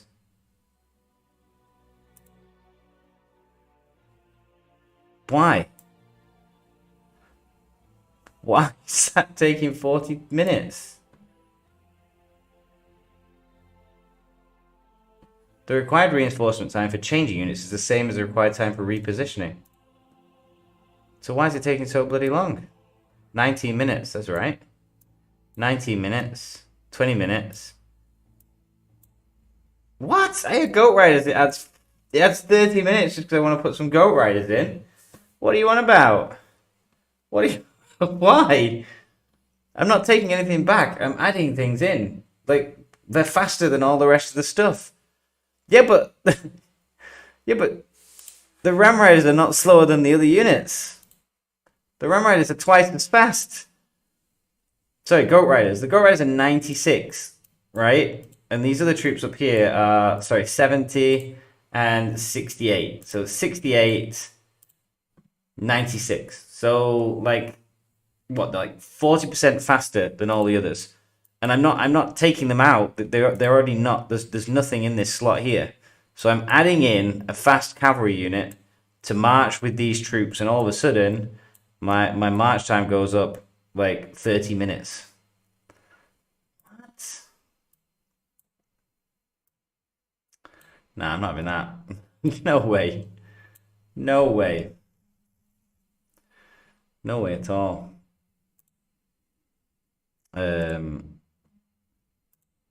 Let's just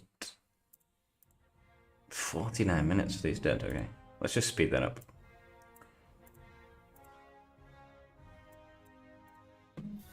I want to make sure these armies are full, but if I'm going to spend a 20-minute reinforcement march, they've got to be full.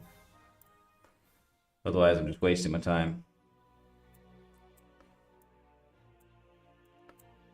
Well, you're not going to get Ram Riders after all. I thought you would, but there's no way that's happening. Galadriel, you can take them.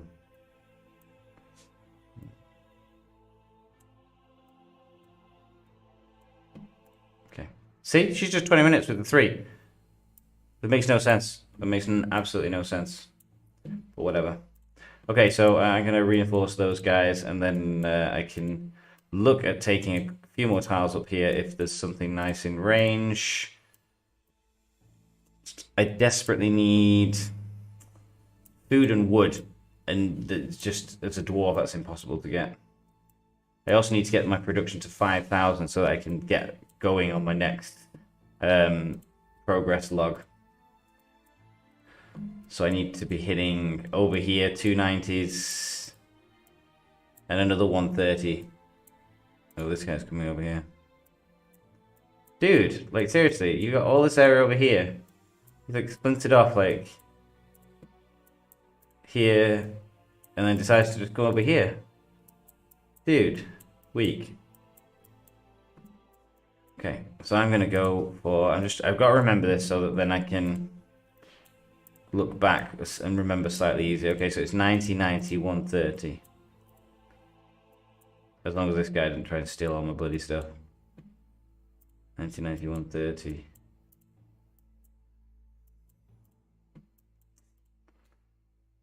I suppose, realistically, I should be grabbing these 60s. I should be grabbing these 60s as well. Because I've got so many tiles that are still ones at the moment down here. Yeah, I could do replacing all of these 2, 4, 6, 8, 10. And those 10s really. Now that I'm in an area that I can get stuff with. Okay, nice.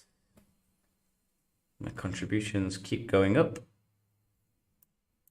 There's no fortresses yet, so I can't get these points. 112. I probably will hit that extra 5 chests, and I'll open 5 more of these. Hello, Maurice, by the way. I didn't say hello. I was too busy ranting about those bloody dwarves. This hasn't really changed. For those who saw before, this reward chest is now boring and terrible. You don't even get a character unlock. You just get a piece of purple equipment. That was okay. Making power. We can see these people that are working there like crazy just to grab a handful of Matham tokens.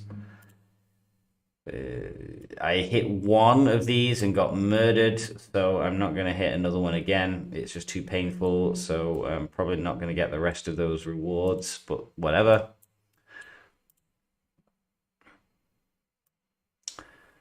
Command points of stuff on tiles and things, that's not going to be possible for another couple of days until things happen.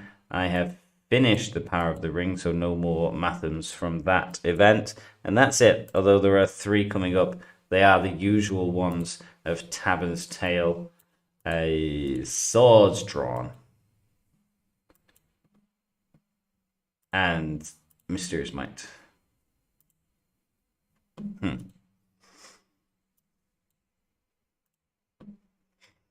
I got some resources. Oh, sugar. Oh, no. No, no, no. Press the wrong button.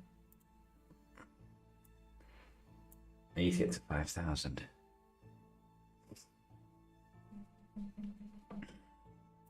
Yeah, I'll just... Give me a red book, god damn it. Do you think Celebron is worth it in Lothlorien? If you're going to plan to play Lothlorien, I think he is. I think if you're Lothlorien, he improves your March Wardens and adds for a scary option build that that is going to be very, very difficult to counter, because how do you counter an army that, in theory, their troops are going to be dealing like 230 damage in the first 2 turns? Sorry, again, in the first 2 turns. Sorry, 110 damage, but possibly doing 220 damage if their stuff procs. But again, I said you can't stun, you can't madness, you can't do anything about them. You've just got to take the hit. It's going to be very, very painful. I'm not impossible. I'm not saying it's impossible. I'm just saying it's going to be tough. It's going to be tough.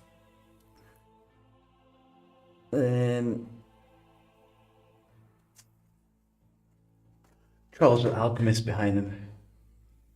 But I mean, Evil have some scary builds anyway. I think alchemists are pretty nails hard. I also think like probably.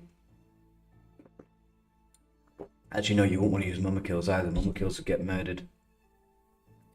You need like a DPS character and try and burn them down faster. So, but I mean, there's very, very few strong evil commanders, strong evil players. You're far less likely to come against that sort of problem and dilemma. Really, because look at our server. You've got a very, very strong Linden, very, very strong Rohan, very, very strong Erebor, and then like looks like reasonable Gundabad, okay-ish rune, and maybe okay V. I still suspect come the end days, it's probably going to be 2 out of 3 of Linden, Erebor, and Rohan fighting for the ring, I would suspect. So it becomes more difficult to offer counter options. So I think if you're playing elves, I mean, you're going to be coming against really, really strong and powerful, worrying evil factions, probably less likely than some of the others. But yeah, I do get you. There are some option builds, but they're going to be very, very niche.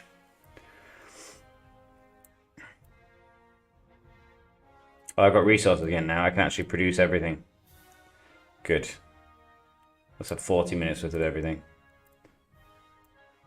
And I now have 3 ability points again, so I can go out and I'll wait. I don't know whether I'm going to run out of food or iron more. Let me look in here. I'm not going to check any of these channels. So at the moment, I am just reinforcing my armies far, far away from my base, which takes a very, very long time. I can't get close to them, just so I can try and push closer to this 5,000 demand power production. So I need like 7 or 10 different decent tiles. That's going to take a while, that, with this reinforcement speed. But at the same time, the commanders are leveling up as well, so we're getting there. Let's see, Deliberate Strike. They both trigger in the same round, so this does an extra...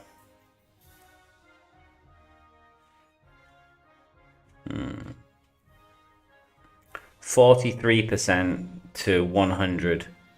43 to 100. So about 71, about 71%. This does 250 to 300, so it does 50. So I go with this one.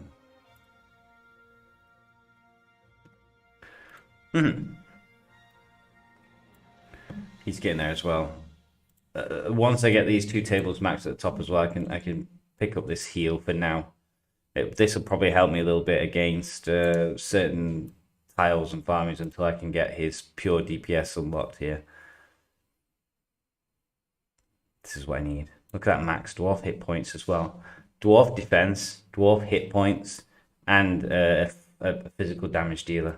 King of the Mountains. It's such a nice ability. I mean, you get that 15 times. So you can have all of your dwarf defense increased by 15. Oh, sorry. Start by 5 times. Sorry, no. 5. 5, but then plus 2 hit points as well. I should read the abilities before I talk. Longbeard, I'm not a huge fan of.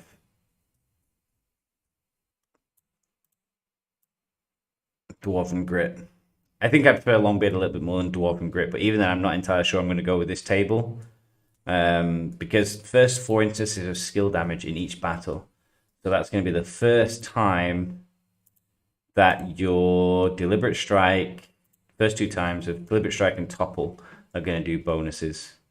But yeah, I feel like I'd rather have some of this other stuff around here. We'll see. Did she level up? Is she nearly leveled up as well?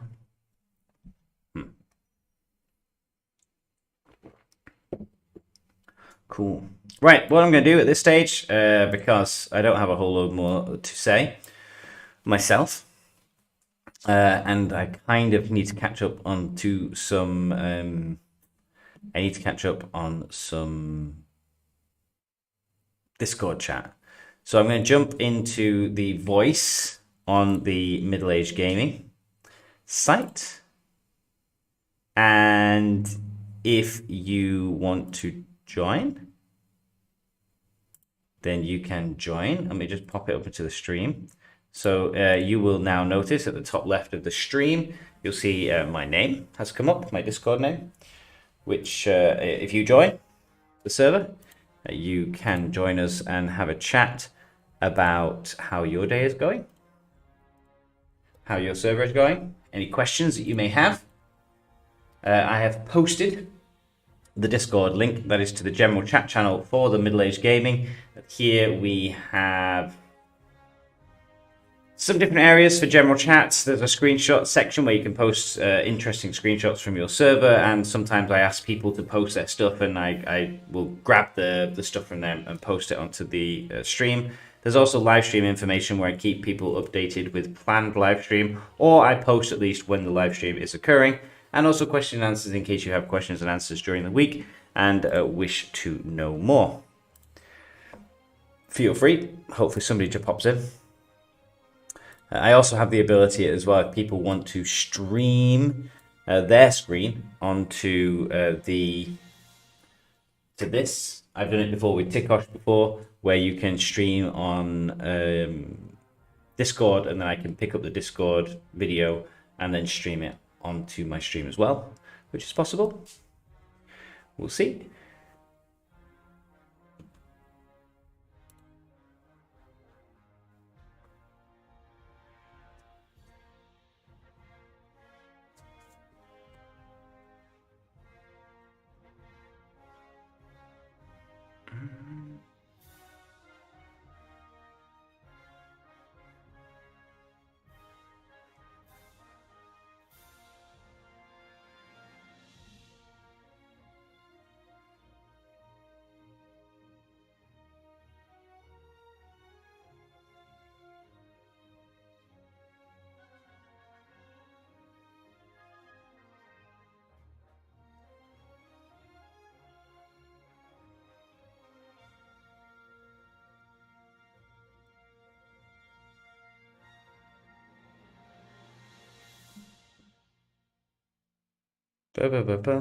Sorry guys, I was just there's mergers happening with all the groups in here, so I'm just following who is merging with who. But we will see what happens. We'll just see how groups occur. Hello from Brazil. Ron Calvin, got that. I can't even pronounce words or syllable sounds now. Thanks for watching, Rob. See you next time. And hello from Brazil. Faye Mores, hello to you too. Which server are you in? How's things going on your server? I'm just waiting for these ridiculous reinforcement times and hoping that people don't steal the things that I plan to take. You should be able to like leave a note saying, "Do not take this." I said before I was going to work out my route, and I already have forgotten it. I'll tell you what I kind of need to do, though. I need to work on my pathway and to get over to these tiles over here that I want to take. And my road builder is not going to be strong enough. So I'm going to need to put some reinforcements in here.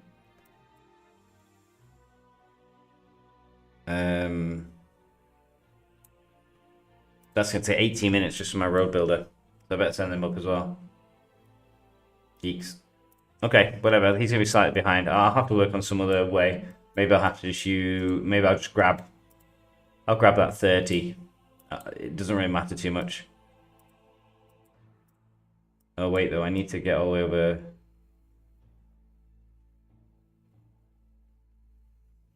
Sorry, I'm just trying to work out in my head where I need to go to. I need to go over here. I could just go here. 1, 2, 3.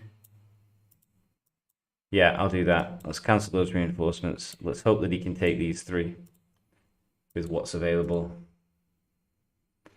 78 troops. He'll be okay taking ones with 78 troops, I think. I'll just go around.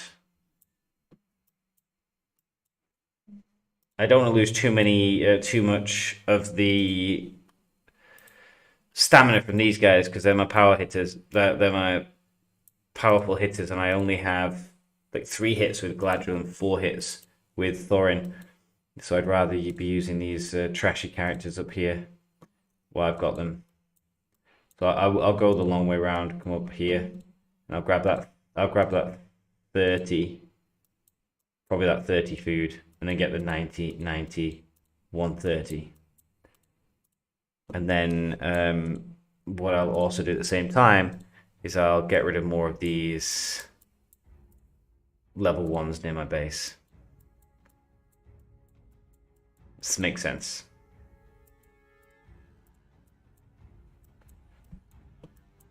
One, two, three. Like I said, it feels good to be finally getting rid of some of this stuff. Actually, I probably didn't need to because I've got 22 tiles still left. Oh well, doesn't matter. My target for tonight is to get to that 5,000 power mark. This run is going to give me 30, 90, 180, 180, 210, 340. So I'm still going to be 500 away. Well, we'll see how that goes.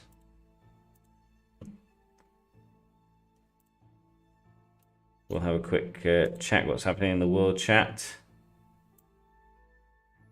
Nothing exciting. People are just chatting about nothing.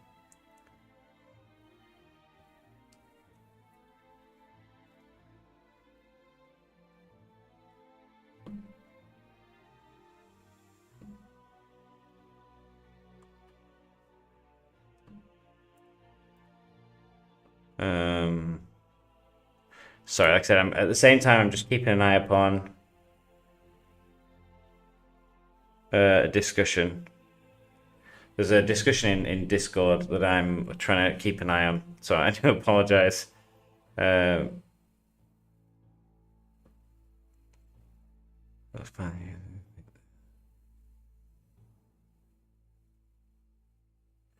That's why we can start as soon as it becomes convenient for you, but I'll say until last to make sure they've moved. Reservations tomorrow at any suitable time. Sorry, I'm just reading up. Right. I'm kind of hitting that stage where I really need to contemplate taking a 150, but I don't want to wipe out my troops. And against that 130,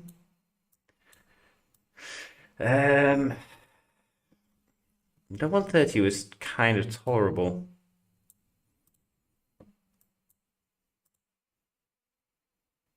I don't know if that's just because I was a level lower and I didn't have the heals and the extra troops, or just because that commander is Oglath is more difficult for me to deal with than that Khaldun, probably. Like I said, if I get like a Grimmer, then it's end of days. Maybe I'll avoid trying to take that tile for now. Like I said, just because of that 20-minute reinforcement time, it's probably not worth stressing about the extra 20 power, and I don't need it for my achievement things yet. So I'll stick.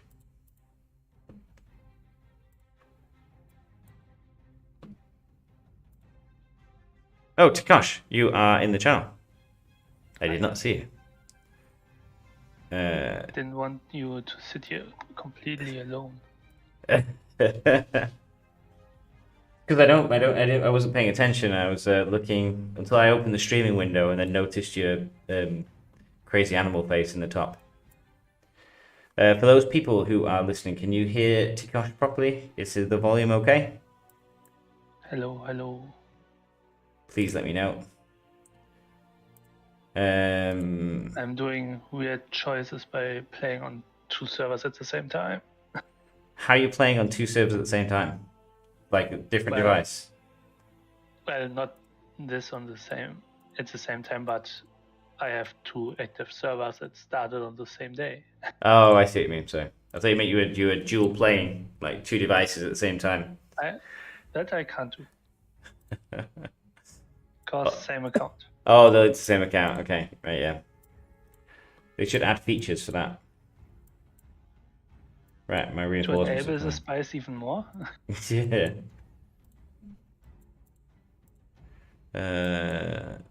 I need wood more than anything else. I need wood, and it's just sparse as hell.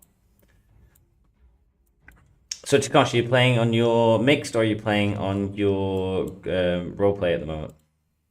At the moment on my mixed. I'm also trying to get to the 5k power production. Ah, okay. And I fear Lothlorien because they are way too strong. Like, way, way too strong. Especially with that new commander. Well, it's not about the commander, it's more about the faction. Like, my current warband is on third place for warband production with just under 310k. Mm-hmm. The second place is at 322k. The Lothlorien one is 570. Okay. So they are almost double than the second place. And they have another one at fifth place that's at 250k. I'm going to just gather some food, I've decided. For heals. And I'm playing Angmar, so I'm sitting right next to them. Mm-hmm. Because they are moving up and we are moving down and they are faster.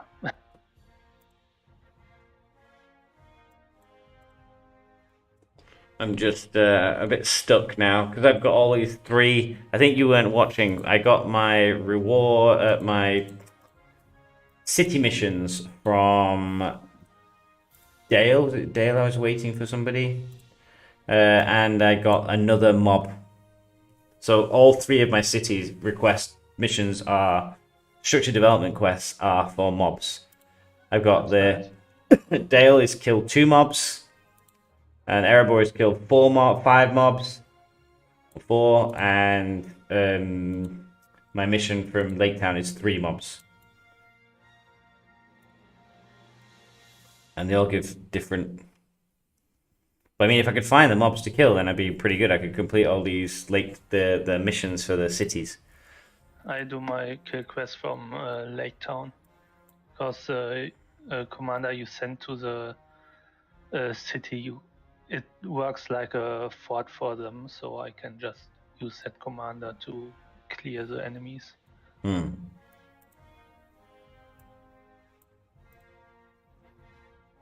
Right. Let's go on a roll, Thorin. Let's try and take 2 90s out without huge losses.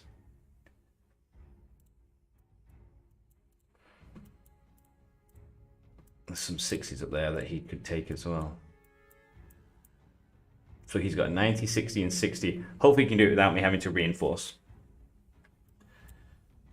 And then I will send Galadriel on the 130.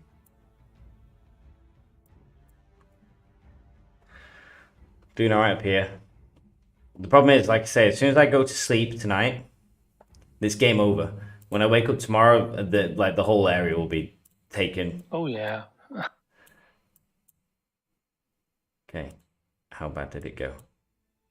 I lost a few hundred on a Caldoon. Let's try it. 2 for 2.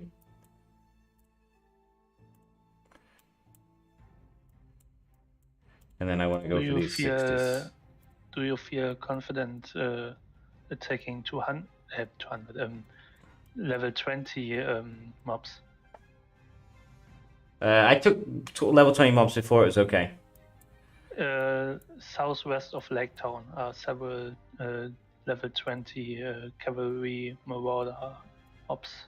It's a bit too far away at the moment, though. If I do that, then I won't be able to keep taking these tiles up here. I'll have to see where I finish today. I'm starting to run out of stamina even on these guys now. Thorin only has 1 more hit, so he's only going to be able to take one of those 60s. And Galadriel only has like 2 more hits in her after this. Is she missing troops? Oh, no. I've nearly got tier 3s unlocked, actually. But I think it's going to be a tomorrow job because... let's have a look. My tier 3s are available in 5 hours 30.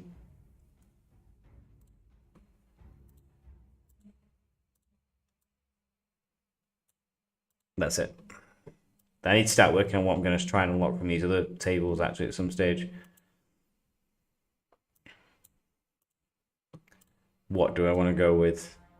I definitely need cavalry options, so I definitely at some stage need to go for the cavaliers and bow knights.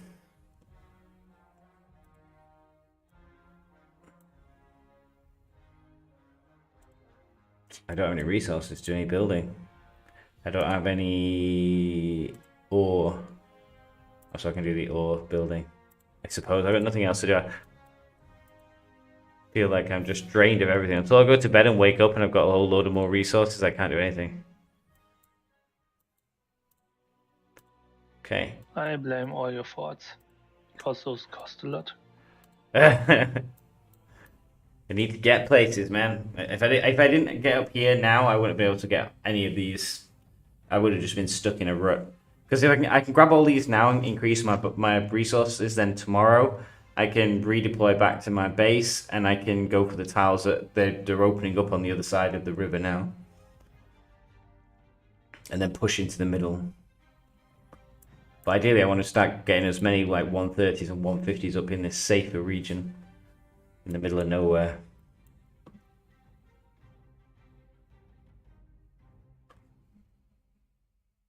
I've still got 15 territories to go. 15 tiles, sorry. I'm just getting this 5,000. I can't remember what the next one. I think the next one is to take like a 150. But I just want the resources from the chest. I won't have the problem with that on my mixer because I already have a 150. Oh, nice. Thorin's leveled up again. A couple more levels. This is the thing. Everything connects off everything. As soon as you can start taking tiles again, then your commanders start leveling up properly. Your resources going up. Oh no, maybe I've hit a grima there. I have. Look at that. Look at the difference there. Absolutely destroys me. If I come against a grima. All the madnesses just go crazy. Because he only did 46 damage. But I took 78. So 30,000 of his damage came from my own stuff.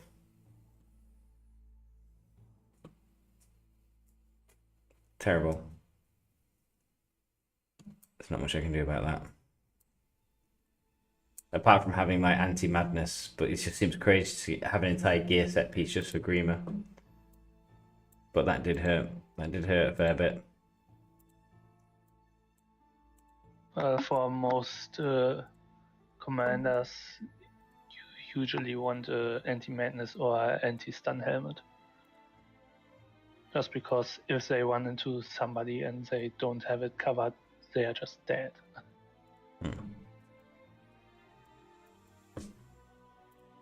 Well, I can grab the thingy from it maybe at some stage. Before I get it to 5, I suppose I could start putting a couple of points into purity. Start getting rid of the madness and the stuns and stuff. Burn damages, all that sort of stuff. Yeah, I think after I've taken one more point in parting gift, I'll probably put maybe 3 points into purity, just to give myself like a nearly like 40% chance of healing stuff each turn. Painful. That's painful. I knew it was going to happen. That's why I'm worried about hitting.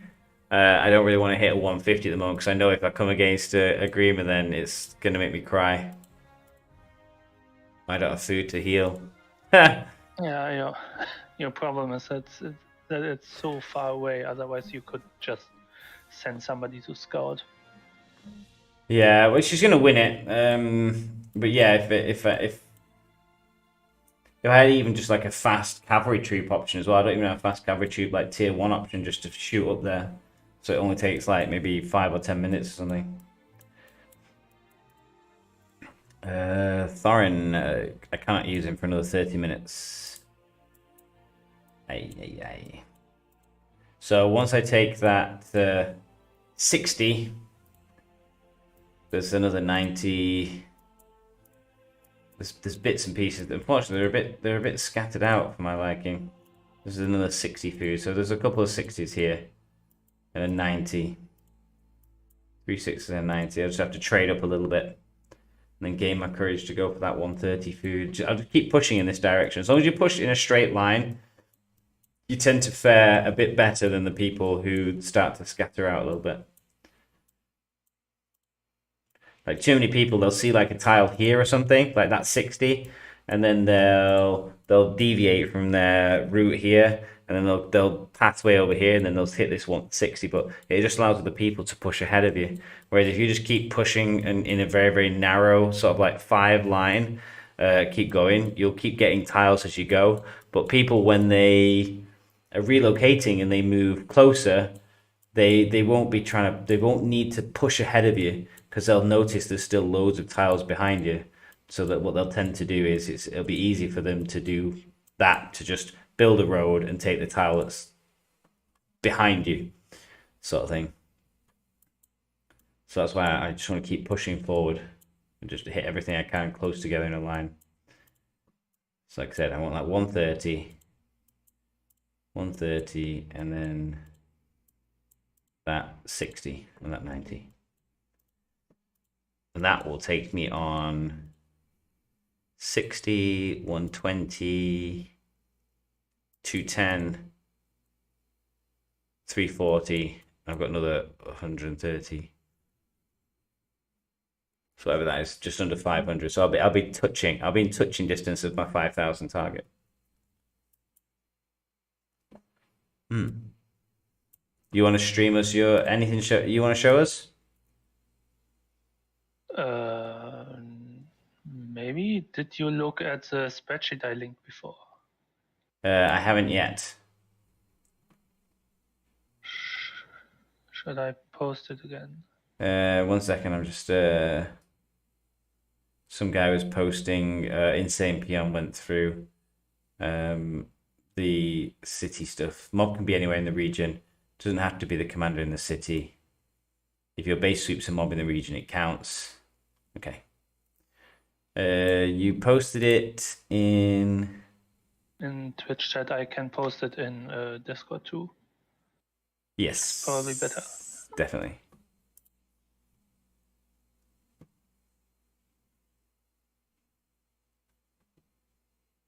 Which Discord did you post it?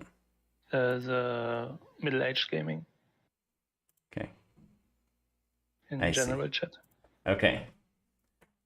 Lots of things. You want me to stream this? Let's have a look. Stream a window capture. Okay, so Takash has seen a sheet. No, I haven't seen it. I made the sheet. So yeah, he's made a sheet. Sorry, when I try and do too many things at once. Here we go. Yeah, no problem. Let me just reduce that size down here. Sorry, it's a bit bright. If you were not ready for a bright flash of white, this is a sheet that is going through. Well, you can tell us about it, Tagosh. I'll click the button. It's basically about the control points and landmarks, which is basically everything that Season 3 is about. Little description on the first page, which doesn't matter right now. On the second tab, you have all the stuff with Season 2 bonuses in case you want to compare it, and all the structure development stuff. Next page? Do you have to tell me next page? Yeah, on the next page. Okay. On control points and landmarks. Okay.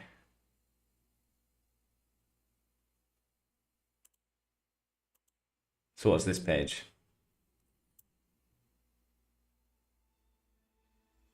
So, as I said, that's everything you can take and that has a bonus of some kind, which is basically everything. Except for Umbar, because for some reason they forgot to list Umbar in the screen where you can see all the stuff. This spreadsheet is basically everyone can look at if they have the link, and if they are logged in, they can create a copy of it for their own fellowship or warband. And with the checkboxes on the left, they can mark the structures they are interested in to sort for them and decide where they want to go first. Mm-hmm. And while doing this stupid task, which took way too many hours, they have so many typos in there. Like, oh. The whole game has Also, lots of typos. yeah, like whenever something increases the defense of a unit or your whole army, in the name of the effect, it's defense with an S, and in the effect, it's always defense with a C. Stuff like that. Mm-hmm. And it's not balanced at all. At least for the capitals. The capitals are so good for the good factions, and some of the evil factions are so bad. So let's take, for example, The capitals are all on the top. okay, so take Erebor, for example. Yes. What makes that so much better than, say, Well, there are evil ones that are just bad because they have. The big difference is at 16 and 18, they have a bonus for some unit type. That's the same for everyone, just the unit differs, like elves, evil men, sometimes it's defense, sometimes it's speed, sometimes it's for mounted units. All over the place, but that's fine. But then on structure development 23, you have completely different stuff, which can be for two of the evil factions, it's just 15% storage, which is completely useless because you never should run into full storage anyway. And then you have something like in Skeleton, however you pronounce this, it just increases your ability point limit by 10.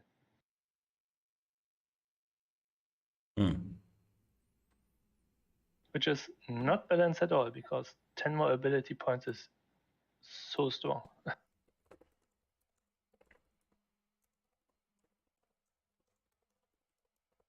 Mm-hmm. Like when you're looking at the row 3 to 14, you see at SD 23 how different those bonuses are. It's insane. Although, is that... I'm going to close it. I'm okay closing this window? Sure. I was going to say, is... Oops. That's not the thing I went to stream. Remove that. Is that not just because some of the evil groups have like more faction location like zones? Because if you are, say for example, you are Mordor, then you start with 1, 2, 3, 4, 5 points of interest. So they could be working on leveling up 5 things, whereas say if you are Gondor, then what? You have just Minas Tirith. Yeah, but the other stuff that you can level up is often not that strong. No, it still all adds up though. If can't ignore that completely. You know, Edoras gets the city and one location, Dunharrow. Isengard just get 1. So it's not a case that if you only have Linden only have 1. If you only have 1 as a starting, maybe it should be better. I don't know. Let's see. Well, thank. Check Gundabad. Gundabad, for example, has 1, so you'd be looking to see if that's slightly better or not. Gundabad gets 15% storage. Oh, okay, yeah, so it's tough for them. the Gundabad faction bonus is 15% stowage. Yeah, I know that's terrible. That's horrific. And the other one that has 15% stowage for their capital is Kineland, so the Woon, which I believe they also don't have anything else over there.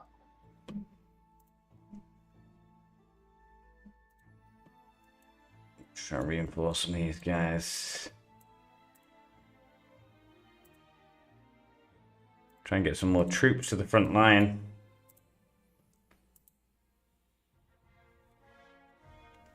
Trying to reinforce, heal, take tiles, and it's yeah, starting to get difficult. As long as I can avoid Grima. As long as I can avoid Grima, then that next 130 that I'm going to take over here, this food, if I can avoid that being a Grima, I'm okay. Because I can probably grab this 60... Use hair gun to grab that tile, then grab that 60, and then go for that 130. And I probably, tomorrow, I will try for some 150s maybe. I'll feel slightly more confident. Even more confident if I'm lucky enough that I can grab... if I can grab Galadriel from the chest tomorrow. It's just giving me rubbish so far. It gave me the new guy first, Kid, and it gave me first, and today's Dane. So it just depends on my luck of the cycle of when I'll get it. Because like I said, I have enough to trade in for like... I think it's about like 1,500 or something. Let's have a look.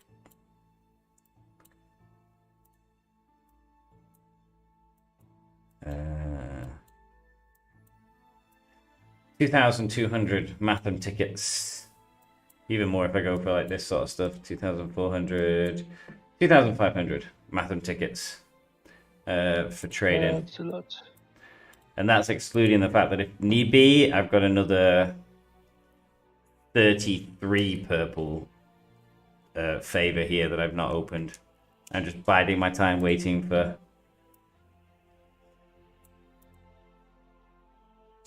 Well, that was season 3. Season 3 commander, and that one is just select.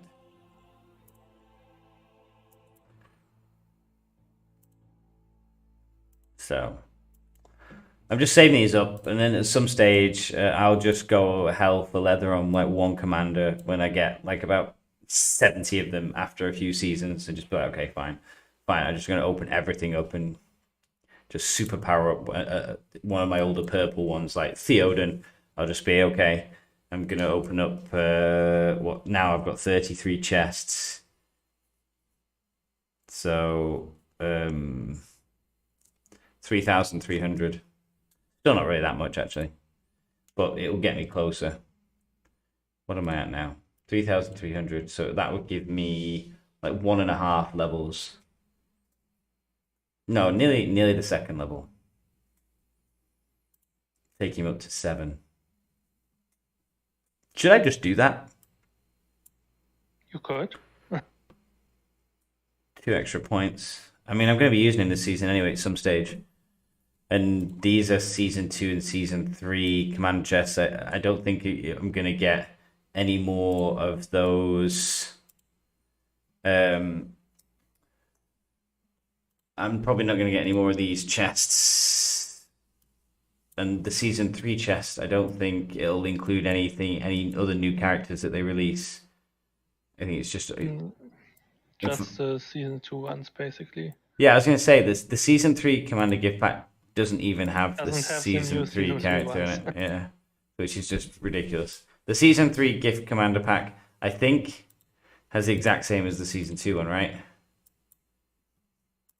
I'm not sure. Does the season 2 one have the new commanders from season 2? Yes, Elden, Imrahil, and the other guy, I can remember his name, the one that uses strong rope. Yeah, it has 1, 2, 3, 4, 5, 6, 7, 8 options, and the exquisite chest has 1, 2, 3, 4, 5, 6, 7, 8 options. So there is no difference between the select commander gift or the S3 commander gift pack selection. Exquisite. It's like they just like add bits to make it sound different. Select commander gift, season 3 commander gift pack selection. And the text is exactly the same. Text is exactly the same. They do the same thing. Ridiculous. Ridiculous. Let's see, Atomic Chief. I'm in the same boat as you, sitting on 3,000 vouchers, just waiting on the right respect item. Yep, I just want Gladriel, and I want to get Thorin. Do I want to get Thorin higher? I don't. Sorry. Apologies. I don't think I want to get Thorin up anymore. I don't think it matters too much, apart from having the extra points. I would look at him if you need the points. Kings of Durin's Folk. All Dwarven units, damage received minus 15% maxed. And Dwarves attack plus 2. I don't like damage received mitigation in this game. It's a game that's designed all about dealing damage. By making it your commander's damage is variant based on the amount of troops you have surviving, it becomes highly about making sure you do the highest amount of damage in the onset periods of combat rounds. So for me, something like that's not particularly too great. Well prepared. Melee units. When hit by enemies' normal attacks within range, perform a counter attack that deals 21% damage. I'm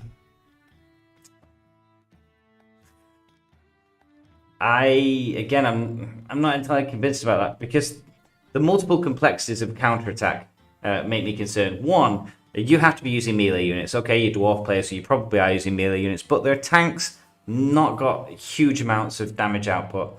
So they have to be hit by enemies' normal attacks first. It's going to be a normal attack, and it has to be within range, so it can't be an arch unit. So let's say the majority of people attack with 2 melee and 1 ranged unit. It means that their 2 melee units probably hit your 2 melee units if a dwarf. So 1 hits the dwarf. So 1 unit will get counterattacked, dealing, if you put 7 points in it, 21% damage of the dwarf units. But the dwarf melee unit's just not scary, not particularly powerful enough.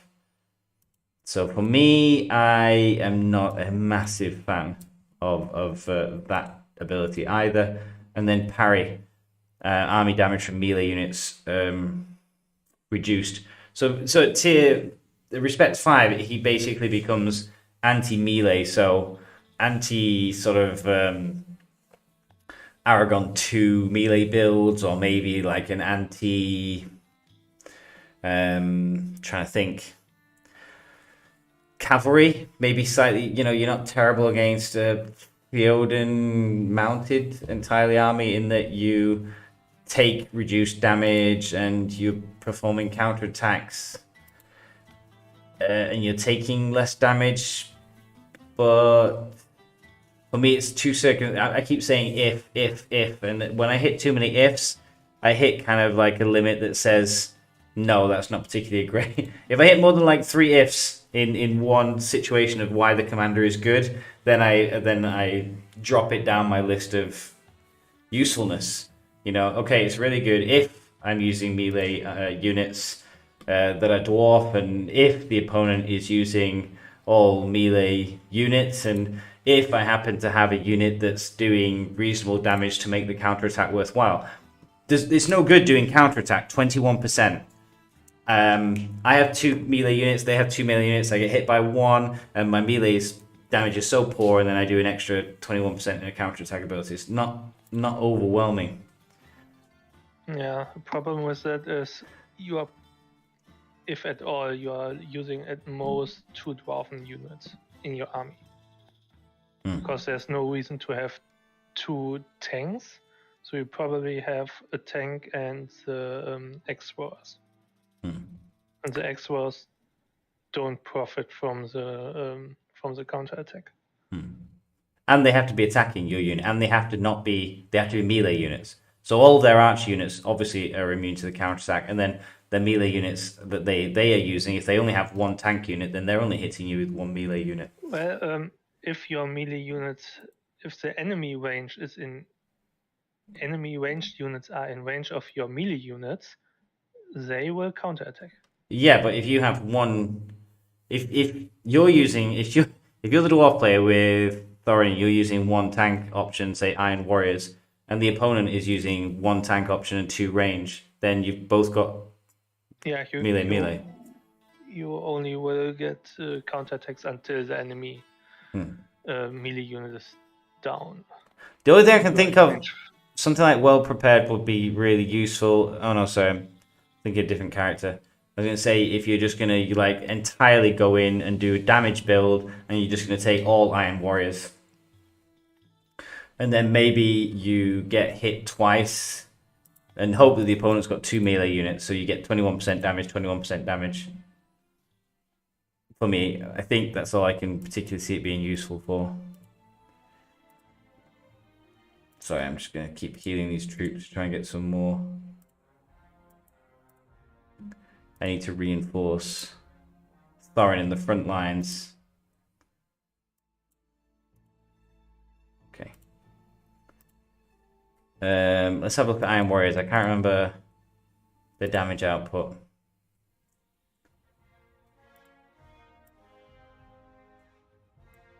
What am I doing? Build. Where are you? Iron Warriors. Here's Iron Warriors. Damage 30 to 34. Actually, they're not terrible. You only get 50 of them, I'm guessing. Like most tier 4 units, right? You get 50 per command squad. Yeah. So, actually, that damage is not particularly too great because you pretty much halve it. So, it's 15 to 17 compared to... 15 to 17 compared to things like Guardians. Siege 42, so half 21, so their siege is a bit normal. So what's their bonus is physical damage received minus 15%, and against melee units, they do an extra damage, so they do an extra plus 20% damage. So actually maybe if you're just going entirely Iron Warriors, so you plus 20% damage against melee units, and then get your counterattack. Again, I'm guessing they stack. So 20% damage. I'm not sure if bonus damage abilities work for counterattack. I've never really practiced too much to test it out. I'm not sure. I have no food. I have no idea. I never liked counterattack units. I don't like the counterattack ones where they say, and your damage is reduced by blah, blah, blah the next turn. Those ones I really don't like. The other counterattack, yeah, I don't think it's implemented very well in the game system. I feel like it could be better. Oh. I want that last control point and the last stamina point. Will make my farming a little bit easier tomorrow. I'm not getting to 5k power today. Will I? Let's have a look. Galadriel, I've got... She's got a good chunk of stamina. She's got 3 hits. I've got 3 hits in Galadriel. And I've got 1 hit in Thorin. So I've got 4 hits and I need to get 480. I'm not sure. Maybe if I stay up like an extra whatever full refresh of stamina, I can get it.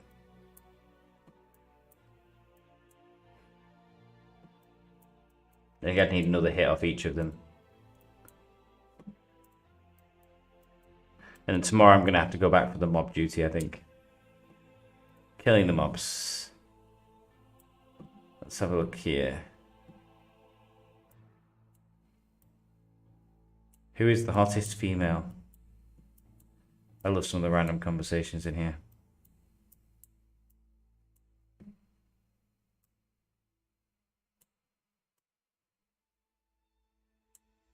Talking about hobbits, there's this absolutely random chat in there. But at least it's not like flamey abuse yet. We're too early in the season yet to have everybody going off and complaining about each other. I'm sure it'll happen soon. There's definitely a fair few salty factions, fellowships from the last season around. So when those wars start. 16 minutes, 5 minutes, 16 minutes. I'm tempted to gamble on a 150, you know. No, it's just silly. It's just silly. The losses are pointless. For no real gain. I keep dragging myself back to reality. That's what I want. I want 60 and the 130 and the 60. 60, 60, 130, 60.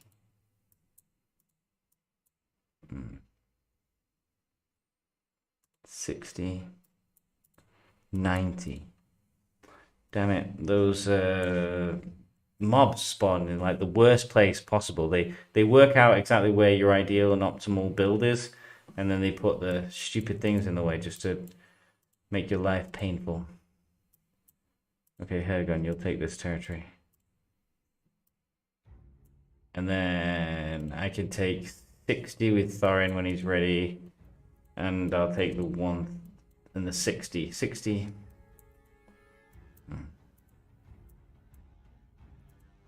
I'll take the 61, 30 with Galadriel. She's nearly ready. Right. I think I'm hitting that time. It's 6 o'clock. I can't remember how long I've been streaming for. But let's have a look here. 2 hours 50. It's been a long day today. I think I'm gonna have a slightly earlier night tonight because it's Sunday tomorrow, and I might go and see the football results. Maybe watch a little bit of match of the day, and just wait for this stamina to reload. I won't be on tomorrow because, well, not on streaming because. I'm at a hotel, so I won't have my laptop or access to the streaming stuff. But I will try and stream during the week. Maybe.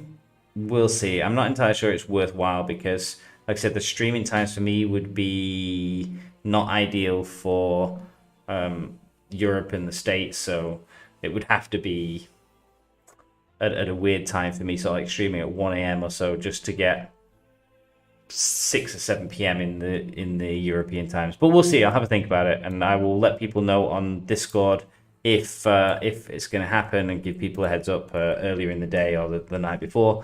There's Discord for the Middle Age Gaming. Be sure to sign up, get involved. I'm going to call it, and I will speak to you soon. Gosh, would you like to say anything? Don't trust the elves. Don't trust anybody. This game's taught me anything into season 2. Do not trust anybody. Was Grouch the one from our server? Yes. He ended up in a mixed server by accident. I heard that. Like, how would you do that? He must have like just clicked the sign up sheet and not seen the button at the bottom or something. Been so lost in his own world or something that he just didn't pay any attention. Poor guy. That sucks. Because I imagine even if they manage to transfer him over, he's now so far behind, it's just going to be hell to try and catch up. I haven't heard that they ever did something like that, so I guess he's stuck there now.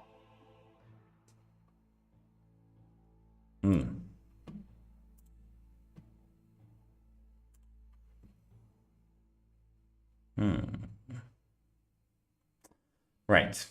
That's probably a positive thing, to be fair. Okay, guys.